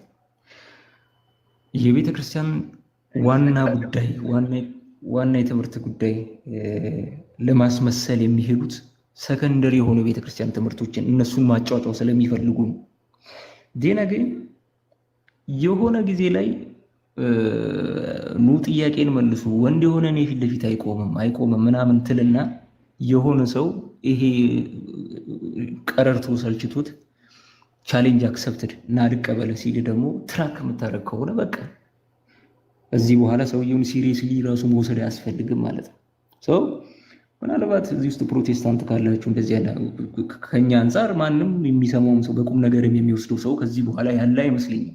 ባይፋር እዚህ ቲክቶክ ላይ ያሉትን በዛኛው ሳይድ ያሉት ልጆች ምን ያህል የራሳቸውን የቤት ስራ ቁጭ ብሎ መጽሐፍ የሚያነቡ ቁጭ ብሎ ክሪቲካሊ የሚያምኑትን ነገር ለምን እንደሚያምኑት በምን ግራውንድ እንደሚያምኑት የማያመዛዝኑ ልጆች አሉ በዛ ሳይድ ማለት ነው። ሰው እነሱም ውር የሚሉ ናቸው ተብሎ እንደሚገለጸው ውር የሚሉ ናቸው እንጂ ምንም አይነት ሰብስታንሻል የሆነ እውቀት የሌላቸው ሰዎች ናቸው። ከገና ከጀምሩ በቁም ነገር የሚወስዳቸው ክርስቲያን ያለ አይመስለኝም እዚህ ፕላትፎርም ላይ። ሰው አንድ ነገር አሹር የማደርጋችሁ ነገር ማንኛውን የቤተ ክርስቲያን ትምህርቶች መከላከል ይቻላል። የምታመጡትን የምትጠሩትንም ጥሪ ተቀብሎ እንትን ማለት ይቻላል። ነገር ግን በዛ ደረጃ አይደላችሁም ገና ከጅምሩ እናንተ ማለት ነው።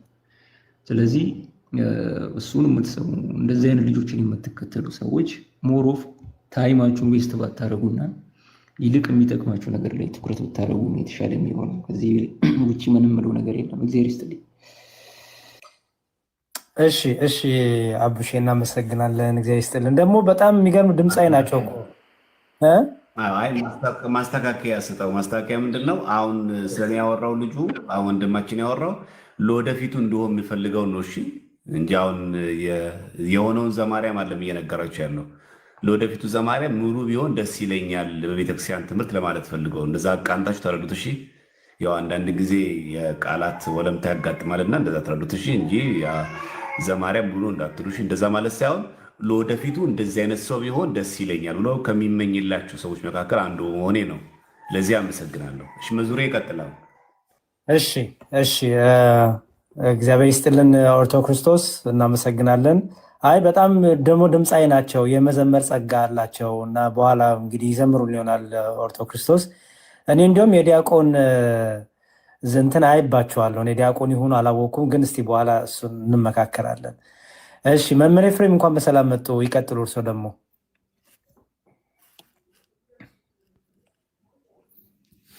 እንኳን ደህና ቆያችሁ። እንደምን ሰነበታችሁ? ዲያቆን ዘማርያም፣ ዲያቆን መዝሙረ፣ ዲያቆን ታላቁ ዘላለም፣ ኦርቶ ክርስቶስ ሁላችሁን ሰላም ብያለሁ። እንደምን ሰነበታችሁ? አይ እኔ እንኳን እንዲው ይህን ያክል ሳታወሩ ነበረ መናገር የፈለግኩት። እንግዲህ ሽፍርናው እኔ አልደረሰው ነው መሰለኝ፣ አሁን ደርሷል። ምንድነው እኔ ቀለሜን በምን አይነት መረዳት እንደተረዳችሁ ትትናችሁን አለማድነቅ ንፍገት ነው። እግዚአብሔር ያክብራችሁ ይባርካችሁ ለማለት እወዳለሁ፣ ስለ ትትናችሁ ማለት ነው። ግን በእውነት ይሄን ያክል ትህትና ያስፈልገዋል ወይ ለእንደዚህ አይነት ሰው የሚለው በጣም ልዩ የጥያቄ ምልክት ሆኖብኝ ነው ለእኔ። ለምን ቢባል ይሄ ዮሐንስ ራእይ ላይ ያለው ዘንዶ አለ ምዕራፍ 12 ላይ ያለውና በቃ የስድብ አፍ ተሰጠው የሚባለው ቀጥታ ያለ ትርጉም አካሉን አግኝቶ ግብሩን መስሎ የሚተረጎመው እሱ ላይ ሆኖ ነው ለኔ የሚታየኝ። እግዚአብሔር ምስክሬ ነው። ለምን ቢባል ከላይ ከጉልላቷ እስከ መሰረቷ ድረስ ቤተክርስቲያንንና ሊቃውንቱን በማዋረድ ከዚያም አልፎ ሩጫቸውን የጨረሱ እግዚአብሔርን የሚመስሉ ቅዱሳንን በመሳደብና ለሀገርና ለቤተ ክርስቲያን ትልልቅ አስተዋጽኦ ከማድረግም ባለፈ ራሳቸውን የሰጡ ቅዱሳን አባቶቻችንን ቀኑን ሙሉ ገድላቸውንና የታምር መጽሐፋቸውን በማውጣት ሲሳደብ የሚውል አንድም ቀን በእውቀት ተገልጾ አይቸውም አላውቅም። እግዚአብሔር በሚያውቅ እኔ 1 2 3 ቀን ለከሁትና ከዚያ ያው ማኔቴ ቄልፋሬስ ያው ጎደል ሆነ ተለክተህም አልመላህም ብዬ ትቸዋለሁ። እግዚአብሔር በሚያውቅ አድምጨውም አላውቅም። አለፍ ስለ አጋጣሚ ስሰማውም ሲሳደብ ነው የምሰማው። የሆነ ቀንም ገብቼ ነበረ እና ለመወያየት እንዲሁ ዝም ብሎ ሲያወራ ስለሰማሁት ሰው መስሎኝ 10 ደቂቃ እንኳን አላወራንም፣ አስወረደኝ ማለት ነው። እና ይሄ በደንብ ተገንዘቡት እንጂ በደንብ አስተውሉት ምን እያደረገ እንደሆነ። ለምሳሌ ደሜ ለውይይት በምን ያህል ቅጽበት እንደተቀበለውና ወደ ኋላ እንዳይመለስ ምን ያክል እንዳበረታው ታስታውሳላችሁ። ሁላችንም የቅርብ ጊዜ ትዝታችን ነው። አሁን ምን የሚያደርግ ነው ከሱ ጋር የሚወዳድ እንትን የሚለው ዲቤት የሚገባው? በእውነት ሊማር ብሎ ነው ወይስ ሊያስተምረው አስቦ ነው? ምን ለማድረግ ይመስላችኋል?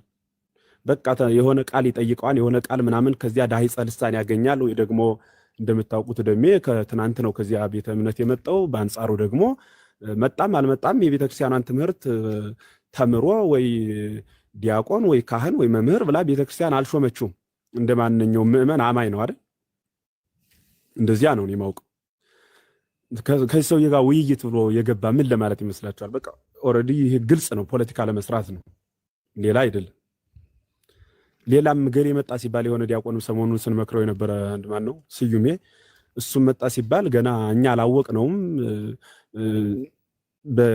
በስርዓተ ዲቁናዋ የበሰለ እውቀት አይኖረውም ብሎ ስላሰበ አጨናንቆ ዲያቆኑን ጨመቅኩት ለማለት ለኮይን መሰብሰቢያ ነው የሚጠቀምበት። እና በትምህርቱ ካሉ ወንድሞች ጋር ለመወያየት ፈቃደኛ ሆኖ እንደማይመጣ እኔ ግን አሁን በግልጽ መናገር እችላለሁ እዚህ ላይ ማለት ነው። ምናልባት ይህን ድምፄን ሲሰማ በልክ ተንደርድሮ የሚገባ ከሆነ እንግዲህ ሊሆን ይችላል። ከዚያ ውጭ ግን ቤቱን እየዘጋ ድመት በሌለበት አይጥ ፈነጨበት አይደል የሚባል? ቤቱን ይዘጋል። ከዚያ በኋላ ይሄው ይምጣ እስኪ አንድ ኦርቶዶክስ አዋርደዋለሁ ምናምን ይላል። ከዚያ በስሜት ተንደርድረው በቃ ይገባሉ ማለት ነው አንዳንድ ልጆቻችን።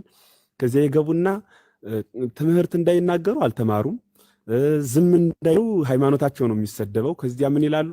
አንተ ሲጀመር ተሳዳቢ ነህ ምናምን ብለው ሲሰድቡት፣ ሲሳደብ ብሎ አንድ ቃል ሲናገሩ ተመልከቷቸው ተሳዳቢ ናቸው ምናምን ብሎ ደግሞ ከዚያ ፖለቲካ ይሰራል ማለት ነው። እና በምን ለእንዴት ነው ይህን ሰውዬ አሁን ለመወያየትስ እንዲሁ የምታስቡት? ምኑን ነውስ የምትወያዩት? በሞት ያሁን አንድ የመጽሐፍ ቅዱስ ክፍል አንስታችሁ የትኛው ሊቅ እንዲህ ብሎ ተረጎመው ብትሉት እገሬ እንደዚህ ብሎ ተርጉሞት በዚህ ጊዜ ብሎ የአባቶችን መጽሐፍ ማውጣት ይችላል። አባቶች ግን ሲጠቅስ ሰምታችሁ ታውቃላችሁ? እኔ ትንሽ ቀን ስሰማው የለም። እና ይሄ እንዲው ምናልባት ከኦርቶዶክሱ ውስጥ ያልወጡ ዘመዶች ካሉት እንዲው በእውነት ጸበል ቢያመጡት እኔ የምመኝለት ዲቤት ሳይሆን ጸበል ነው፣ እግዚአብሔር በሚያውቅ ከተቻለ ማለት ነው። እንደ ማሰር አድርጎም ቢሆን 1 2 7 በእርግጥ የሱ በዚያ የሚለቀው አይደለም ቢደረግለት ነው ማስብ ማለት ነው። ምክንያቱም መጽሐፍ ቅዱስን የተቀበለባትን ቤተክርስቲያን በዚያ ልክ እኔ በጣም ጥላቻ ማይቻውቃለሁ። ሲቆጡም ሲገስጹ ምን ሲሉም ብዙዎችን ሰማያለሁ። ግን የዚሁ በቃ በጣም ልዩ ኬዝ ማለት ነው። እና እንዲህ እየተዋቀሰ እንዲህ እየተሳደበ የሚያጸነው ምን አይነት ሃይማኖት እንደሆነ ባላውቅም ከቴም እዚህ እነ ታላቁ ጋር ወይ ዮሐድ ጋር ወይ መዝሙረ ጋር ወይ ዘማርያም አይመጣም ነው የምላችሁ። አይወያይም በፍጹም። እኔ የምሬ ነው የምላችሁ፣ ከውስጤ ነው የምነግራችሁ። በእውነት ቀልድ አይደለም። በፍጹም ነው የማይመጣው ማለት ነው። ከመጣም ወዲያው በ5 ደቂቃ ተሳድቦ ለመሮጥ ሂጄ ነበር አስወጡኝ ለማለት ፖለቲካ ለመስራት ካልሆነ በቀር ቁጭ ብሎ እንዲህ ጥቅስ ሲጠቀስ ይይዛል ወይ? ምኑ ነው የሚይዘው? አእምሮ እኮ ያስፈልጋል። ምላሱም ጆሮም ሁለቱ እኮ በአንድ ነው የተሰሩት። ቦታቸው ነው ተለያይቶ ያለ እንጂ ሲናገር ይሰማል፣ ሲሰማ ይናገራል ሰውየው። በቃ ይሄ ማለት ሰምቶ መናገር ተናግሮ መስማት የሚባል ነገር የለም። እና ለኔ ብዙ አይታየኝም። ነገር ግን ደግነቱ ምንድነው ሲባል እንዲህ አይነት ሰው ዝም ብለው ሲጮሁ መልስ አለመስጠት፣ ለምሳሌ ዲያቆን ቴዲ ይህንን ማድረግ የሚመሰገን ነው። ለምን ካልኸኝ ዝም ብሎ ሲጮሃውን መልስ ካልተሰጠው ፈርተውት ተመልከቱ የሚቀበለው አጦ ብሎ ደግሞ ፖለቲካ ሲሰራ ለተመልካቹ እውነት ይመስላል። ከዚህ አንፃር ክርስቶስ ላይ ባንግባባም እንኳን እስኪ ደግሞ እንዲያው ቢፈልግ በመስቀሉ ደግሞ በሌላውም ቢሆን የውሸት ዝም ብሎ ቃዋሚ ስላልሆነ ደስ ባለው ንከተለው አይነት ነገር ነው። በዚያም ቢሆን በዚህም ቢሄድ ውሸት የያዘ መሸነፉ ስለማይቀር ከሚል አንፃር ነው እንጂ ሌላ ይመለስ ይስተካከል የሚል ግምት የለኝም።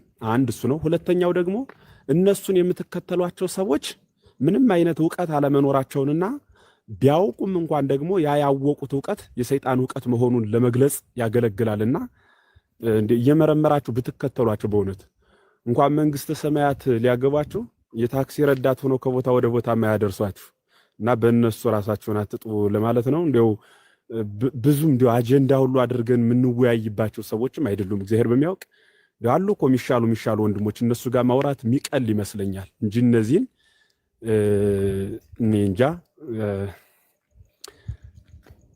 አምላክነ እግዚአብሔር ምንድነው ያቦሙ ልብ ልበላቸው፣ እሱ ባለቤቱ ልብ ይስጣቸው።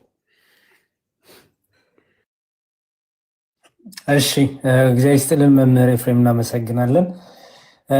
ዲያቆን በቃ ይቀጥሉ። በተለይ ቅድም የቴዲ ሀሳብ የተነሳው ነገር እሱ ላይ ሀሳብ ብሰጡ ደስ ይለኛል። ምክንያቱም ወደ እዛ ቤት ያው ሃይማኖት የመንፈሳዊ ቤት ወይ ኦርቶዶክሳዊ ቤት አይደለም፣ የታወቀ ነው። እና ሞር ልጆቹን ወደዛ ማለማመዱ ፐርሰናሊ እኔ ጥሩ ላይሆን ይችላል ብዬ አምናለሁ። ምክንያቱም እሱም ይናገራል፣ እሱ ፖለቲከኛ ነው፣ የሃይማኖት ሰው አይደለሁም ብሏል። እኛ ደግሞ ዓላማችን ወንድሞቻችን እህቶቻችን መንፈሳዊ ነገሩን እንዲያውቁ ወደ ንስሐ እንዲመጡ ወጥነት ያለው መንፈሳዊ ትምህርት እንዲያገኙ ነው። እና እስቲ እሱ ላይም እንግዲህ ሀሳብ ይሰጥና ረስቸው ነው እሱ ላይ ሀሳብ ሳልሰጥ የቀረሁት 1 ደቂቃ የሚሆን ሀሳብ ለመስጠት ያክል እንደተባለው ልጆቻችን እኛ ገብተን የተገኘንበትን ቤት ያን ሰው ማመስግነው ወደነው የተገኘን ስለሚመስላቸው ፎሎ ያደርጋሉ።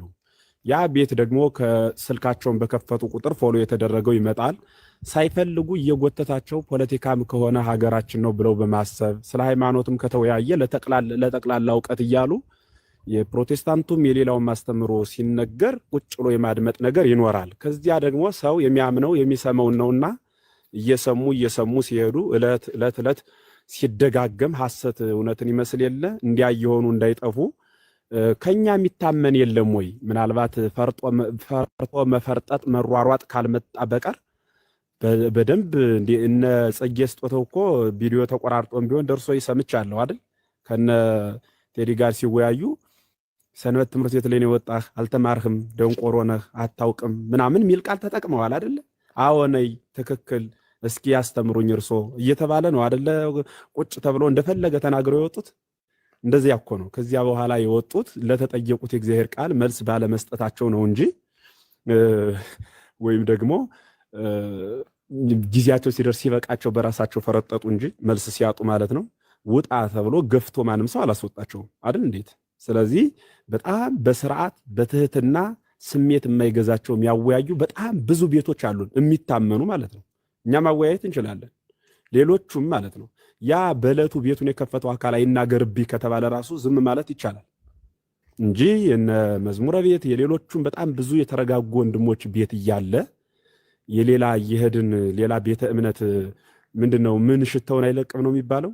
ለስሙ ይቅርበሉኝና ስለዚህ እንዲህ ነገር አያስፈልግም። እየወሰድን ልጆቻችን የምናለማመድበት ቤትም ትክክል አይደለም። ከመጡ መጣው ይማሩ፣ መቀጠል ያለብን በዚያ ነው ብዬ ነው ማምነው። በድጋሚ እግዚአብሔር አክብርልኝ።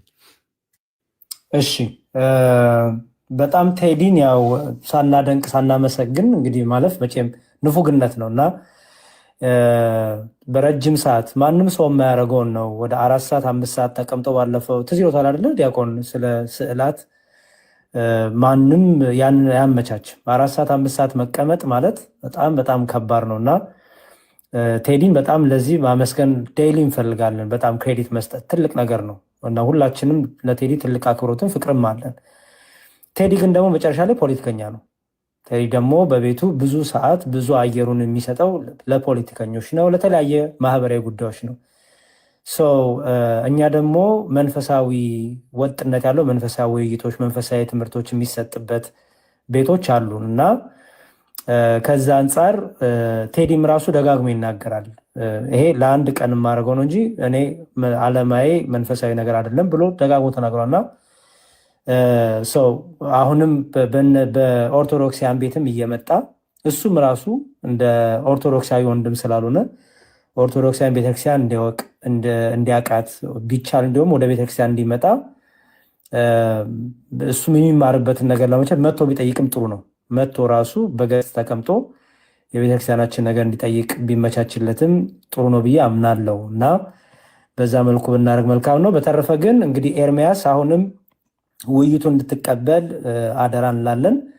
በቂ ዝግጅት ካረገ ሰው ጋር ውይይት ማድረግ፣ በቂ ጥናት ካረገ፣ በቂ እውቀት ይህን ነገር ካረገ ሰው ጋር ውይይት ማድረግ በጣም ጥሩ ነገር ነው። አንተም ትጠቀማለህ፣ እኛም እንጠቀማለን። ስለዚህ ሆፍሊ የዲያቆን ዘማርያምን ጥሪ ትቀበላለህ ብለን እናምናለን። በቀሲስ ዲበኩሉ ብሎ ማምለጥ አይቻልም፣ ትክክልም አይደለም። ስለዚህ ለቀሲስ ዲበኩሉ የሚመጥንም አይደለም። እኛ ከአንተ ጋር መዋየት እንችላለን። ዲያቆን ዘማርያም እኔም ሌሎቻችንም ከአንተ ጋር መዋየት እንችላለን። ምንም ችግር የለውም። ፓስተር ጻድቁን አምጣ አላልንህም እኛ። ስለዚህ አንተም መዋየት ትችላለህ። ሆፍሊ የዲያቆን ዘማርያምን ጥያቄ ተቀብለህ ምክንያት ሳይደረደር ልክ የነ ደሜን እኔ የምለው ዲያቆን እነ ደምረውንና እነ ዲያቆን ስዩምን ሲቀበል ቀሲስ ዲበኩሉ ይቅደሙ ብሏል አላለም አይደል? ትዝም አይለኝም እኔ የነ ደሜን ሲቀበል የነ ቀሲስ ዲበኩሉን ሲቀበል ቀሲስ ዲበኩሉ ይቀድማሉ። ስለዚህ እናንተ ተራ ጠብቁ አላለም፣ እስከማውቀው አላለም። አሁን ላይ ዲያቆን ዘማርያም ሲጠይቅ ለምንድን ነው ተራ ጠብቅ ቀሲስ ዲበኩሉ ይቅደሙ የሚባለው? ይሄ በጣም እንዲያው አስቂኝም አሳፋሪም ነገር ነው እና በቃ አልወያይም ይቻላል። በቃ አልወያይም ማለት ይቻላል፣ ቀላል ነው እና አሁንም እንጠብቃለን። ዲያቆን ዘማርያም ያው በትህትናቸው በእርጋታቸው የምናውቃቸው ናቸው። የስድብ ቃል እንኳን የኤርሚያስን ያህል እንኳን የስድብ ቃል ከአንደበታቸው አወጣ። እውነቱን ለመናገር ኤርሚያስ ተሳዳቢ ነው፣ የታወቀ ነው። ምንም ይሄ የታወቀ ነው። ኤርሚያስ ተሳዳቢ ነው። ኤርሚያስ በጣም ቃላቶቹ ያልተመጠኑ ያልተቀመሙ ናቸው። በጣም ብዙ የሚናገራቸው ነገሮች አሉ። ባክግራውንዱና አስተዳደጉ ሊሆን ይችላል፣ ምንም ችግር የለውም። ደግሞ አማርኛዎቹ ደግሞ አንዳንዴም በጣም በቃ የማይረሱም አማርኛዎች አሉት። ዳሪያዝ በጣም ብዙ እና እህቶቻችንም ቀሚስሽን ገልቤ ነው ማሯሩጥሽ ምናምን እንደዚህ አይነት ቃላቶች ይናገራል። ዲያቆን ዘማርያም እንደዚህ አይነት ህይወትም አንደበትም የለውም እና ስለዚህ ብትዋይ ኤርሚያስ አንደበትም ህይወት ምንድነው ትህትና ምግባርም ቃላቶችን መረጣም ትማርበታለህ ብዬ አምናለሁ። ራስ ኤርሚያስ ራስ ማለት ነው እና ለአንተም ለዲያቆን ዘማርያምም ጥሩ እድል ስለሚሆን ፕሊዝ የምትቀበል ከሆነ ተቀበል፣ የማትቀበል ከሆነ ግን ምክንያቶች ባይደረደሩ በቃ አልቀበልም፣ በቃ በቂ ነው፣ በቂ ዝግጅት የለኝም፣ ዝም ብዬ ነበረ ሳወራ የነበረው፣ ዝም ብዬ ነበረ በቃ ስዋሽ የነበረው። ስለዚህ በቃ አሁን ላይ አልዋይ ማለት ይቻላል እንጂ ቀሲስ ዲበኩሉ ይቅደሙ፣ አንተ ተከተል። ለነ ደሜና ለነ ዲያቆን ስዩም ለነ ዲያቆን ፈለገ ያላልከውን ነገር ዲያቆን ዘማርያም ጋር ሲመጣ እንደዚህ አይነት ቴክኒካዊ ማፈግፈግ አዶንት ቲንክ ትክክል አይመስለኝም። እግዚአብሔር ይስጥልን ዲያቆን ስለሰበሰቡን።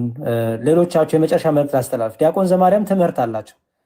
ዛሬ እንደዚህ ወከባ ሲፈጠር ግር ብላችሁ የመጣችሁ ወደ 2000 ምናምን ሰዎች ሌላ ቀንም እየመጣችሁ ተማሩ፣ ሌላ ቀንም እየመጣችሁ ተማሩ አደራ።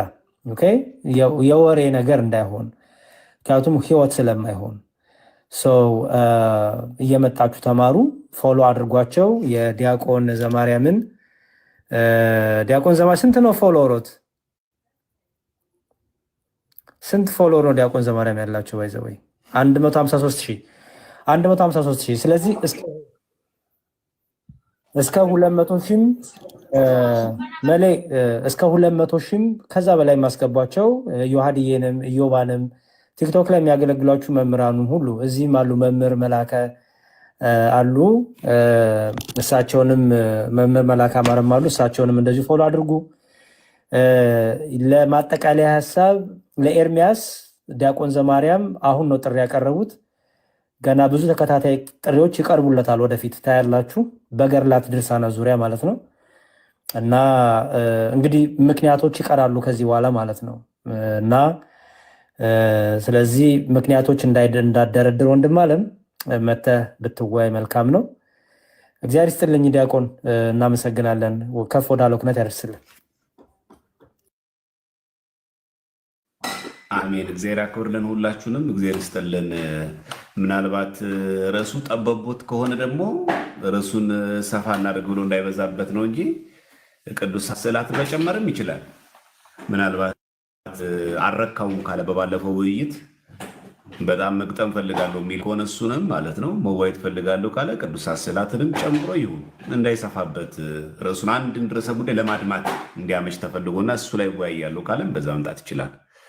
ኤኒሃው ይሄ ይሆናል፣ ይበቃናል። አንድ መልእክት አለ። የመምህረ መምህራን የኔታ በጻለሙ እንደምታውቁት በጎንደር ደብረ ታቦር የአራቱን ጉባኤያት መምህር ናቸው። የኔታ በጻለሙ ማለት ነው።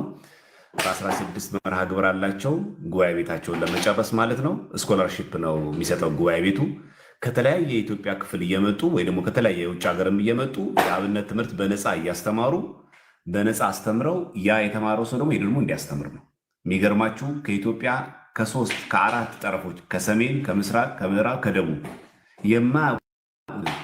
በብሔር ምንም የማይመስለውን ብድግ አድርገው አራቱን ጉባኤያት ላይ ደብረ ታቦር ላይ አስተምረው እነዛ 4 ሰዎች 60,000 ኦርቶዶክስ አሳምነዋል። አይገርማችሁ? 60,000።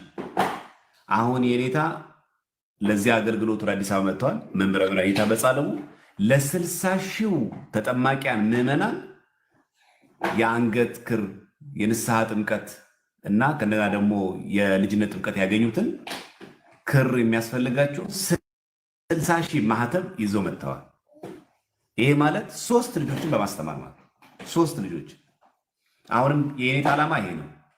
አንድ ቦታ ላይ ከሚኮለኮል እዛ አካባቢ ያለ ብቻ ማህበረሰብ ከሚማር የተለያየ የኢትዮጵያ ክፍል ላይ የሚገኙ ሰዎች የአብነት ትምህርቱን ቢያገኙ፣ የመጽሐፍ ትርጓሜ ቢማሩ፣ ቃለ ወንጌል እስከ ዘዴ ቢማሩ፣ በደንብ የነገር ሃይማኖት ትምህርት ከተማሩ በሚሄዱበት የኢትዮጵያ ክፍል ሲመለሱ አካባቢያቸውን በራሳቸው ቋንቋ እንዲያስተምሩ ያደርጋል።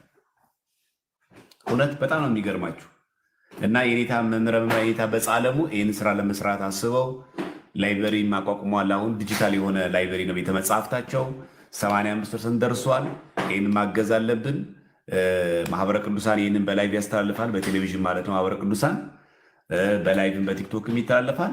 ስለዚህ በ16 ማለት ነው በ16 የገቢ ማሰባሰቢያ ያላቸው ጉባኤ ቤት የምትደግፉ የምታግዙ ከተለያየ ዓለም ያላችሁ ልጆችን የት ድቁና ላስተምር የት የአብነት ትምህርት ላስተምር የምትሉ ሰዎች ይሄ ስኮላርሺፕ አድርጎ በነፃ የሚያገለግል ተቋም ዩኒቨርሲቲ፣ መንፈሳዊ ዩኒቨርሲቲ በሉት መካነ አይምሮ ነው እና ይህንን ለመገንባት ነዋቸው የኔታ በጣም እየለፉ ያሉት። እንግዲህ አስቡ 4 ሰው አስተምራችሁ 3 ሰው አስተምራችሁ 50 እና 60 ሺህ ሰው ማሳመን ከተቻለ ይሄኛ ዩኒቨርሲቲ ከኢትዮጵያ ገጠር ክፍሎች እንኳን 10 ሰው ብንቀበልና ቢመጣ ቢማር ስንት ሰው ሊመልስ እንደሚችሉ በገጠርማ ደግሞ የኢትዮጵያ ክፍል ደግሞ ስንት ሰው እንዳለ ደግሞ አስቡት። ይሄ የኔታ በጻሉ ብቻቸውን የሰሩ ስራ ነው። ይህንን የቤት ስራ ሁላችን እንድንወጣ አድራ ለማለት ያክል ነው። እንግዲህ በ16 ይደረጋል። ገቢው ቀጥታ ወደ አካውንት ነው የምታስገቡት። ወደ ጉባኤ ቤቱ ጉባኤ ነው የሚገባው። ማህበረ ቅዱሳን በላይ ብላይ ያስተላልፈዋል መርሃ ግብሩ የሚከናወኑ አዲስ አበባ ነው። ዕለቱ ነው በ16 ነው። ዛሬ ጋዜጣዊ መግለጫ ሰጥተዋል። ቪዲዮም ነገር እንለቃለን ማለት ነው። ያንን በተመለከተ ጉባኤ ቤትን በማገዝ የአብነት ትምህርት የአብነት አቋም ትምህርትም ደግሞ እንዲሁም ደግሞ የአብነት ልጆች ተማሪዎቹን ጭምር ቁጥራቸው እንዲጨምር የበኩላችን ጥረት እናድርግ። ዲያቆን ወንድም ይኑርህ፣ ዲያቆን ወንድም ይኑርሽ፣ ዲያቆን የሆነ ጓደኛ ይኑርህ፣ ዲያቆን ሰባኪ ይኑርህ። ዘመኑን የሚመጥን ግዕዙን የሚያውቅ አማርኛውን በደንብ አድርጎ ፈትፍቶ ለሰው የሚያስተምር ከእንደጋ ደግሞ በደንብ አድርጎ ደግሞ በእንግሊዝኛም ደግሞ የስነ መለኮት ትምህርቶችን በደንብ የሚያውቅ ሁለገብ የሆነ ኢንክሉሲቭ የሆነ ማህበረሰብን እንፍጠር። በቃ አሁን ምክንያት የለም። ልጄን ታስተምራለሁ ምን ያክል ብር ከፍዬ የሚባል ነገር የለም። በተለያየ ዓለም ያላችሁ ድቁና መማር የምትፈልጉ ሰዎች ካላችሁ ይኸው የኔታ መምህራን ኔታ በጻለሙ ይህንን ዩኒቨርሲቲ ተቋም እየገነቡ ነው። ኦልሞስት 85% አልቋል። ለዚህ የሚያስፈልገን ጥቂት ነገር ነው። ይህንን ገንብተን ልጆቻችን፣ ወንድሞቻችን፣ ታናናሾቻችን የሚማሩበት ዲያቆን የምናገኝበት፣ መሪጌታ የምናገኝበት፣ መነኩሴ የምናገኝበት፣ ጳጳስ የምናገኝበት፣ ሰባኪ ወንጌል የምናገኝበት፣ ሊቀ ሊቃውንት የምናገኝበት ዩኒቨርሲቲ እናቋቁመው። ይሄ አሁን የስኮላርሺፕ ነው። በቃ ከየትኛውም የኢትዮጵያ ክፍል ኢቭን ከዓለም ጭምር ኢቭን ሌላ ኢትዮጵያ ዜጋ አይደለም ቻይናዊም አሜሪካ ቤትም ሆኖ የኢትዮጵያን ትምህርት መማር ፈልጋሉ የአብነት ትምህርት መማር ፈልጋል ለሚል ሰው ሁሉ በሩን ክፍት አድርገውታል። ይህንን ደግሞ መገንባት በዛ ላይ ደግሞ በጣም ዲጂታል የዘመነ ምን አላችሁ ደግሞ ቤተ መጻሕፍት ደግሞ አለ። 4 ጉባኤያት በአንድ ላይ ያስተምራሉ። ያ አሁን የሚሰራው ጉባኤ ቤቱ ትልቅ ህንፃ ነው። 4 የጉባኤ መምህራን 4 ቦታ ላይ ሆነው ያስተምራሉ። በ4 ቦታ ላይ ሆነው ቀላል ነገር አለ ማለት በ4 ቦታ ሆነው ያስተምራሉ። እንግዲህ ያስቡት አንድ ጉባኤ ቤት 4 የተለያዩ አካላት ላይ ትምህርት እንዲሰጡ ማድረግ ማስቻል ማለት ትልቅ ጸጋ ነው። በዛ ላይ ደግሞ ተማሪዎቹ ደግሞ ቤተ መጻሕፍት ያስፈልጋቸው ቤተ መጻሕፍት በጣም ደግሞ የሚገርማችሁ 80 መጽሐፍ ቅዱስን በብራና ጻፉት። 1 ሚሊዮን ብር ተከፍሎ 80 መጽሐፍ ቅዱስ ከኦሪት ዘፍጥረት ጀምራችሁ እስከ ራዕየ ዮሐንስ በየቤተክርስቲያኑ 80 መጽሐፍ ቅዱስ በብራና ተጽፎ ማለት ይሄ በጣም ቀላል ነገር አይደለም እና ዲያቆን የሆነ መሪጌታ የሆነ ቄስ የሆነ በጣም የቤተክርስቲያን ትምህርትን ትርጓሜያትን በደንብ አቅቶ የሚያውቅ መምህርን በነፃ ማፍለቂያ በነፃ የምንማርበት ልጆቻችን የምናስተምርበትን ትልቅ ደረጃ የኔታ መምህራን በጻለሙ የደብረ ታቦር 4ቱን ጉባኤያት መምህር ናቸው። ያው እንደምታውቁት የተማሩት ደግሞ ከሊቀ ሊቃውንት ዕዝራ ሐዲስ ነው። እኚህን መምህር ደግፈን ጉባኤ ቤቱን 85% የደረሰውን ጨርሰን ከተለያየ ዓለም ያላችሁ የሌላ ሀገር ዜጎችም ጭምር ብትሆኑ ቤተክርስቲያን አንዲት ናትና የቤተክርስቲያን ትምህርትን በነፃ አግኝታችሁ ሄዳችሁ ደግሞ ወንጌልን ለዓለሙ ለመስበክ ይሄ ትልቅ ተቋምን ጀምረዋል። ከኔታ መምህራን በጻለሙ ጎን ቆመን ይህን የቤተክርስቲያን የቤት ስራ እንወጣ ለማለት ነው። በ16 ሁላችንም እንዳንቀር ነው። በተረፈ ወንድማችን ኤርሚያስ አበበ ውይይቱ የምትቀበል ከሆነ ጠብቃለሁ በጉጉት። ሰላም እግዚአብሔር ከሁላችን ጋር ይሁን። ሁላችሁንም ደህና እደሩ።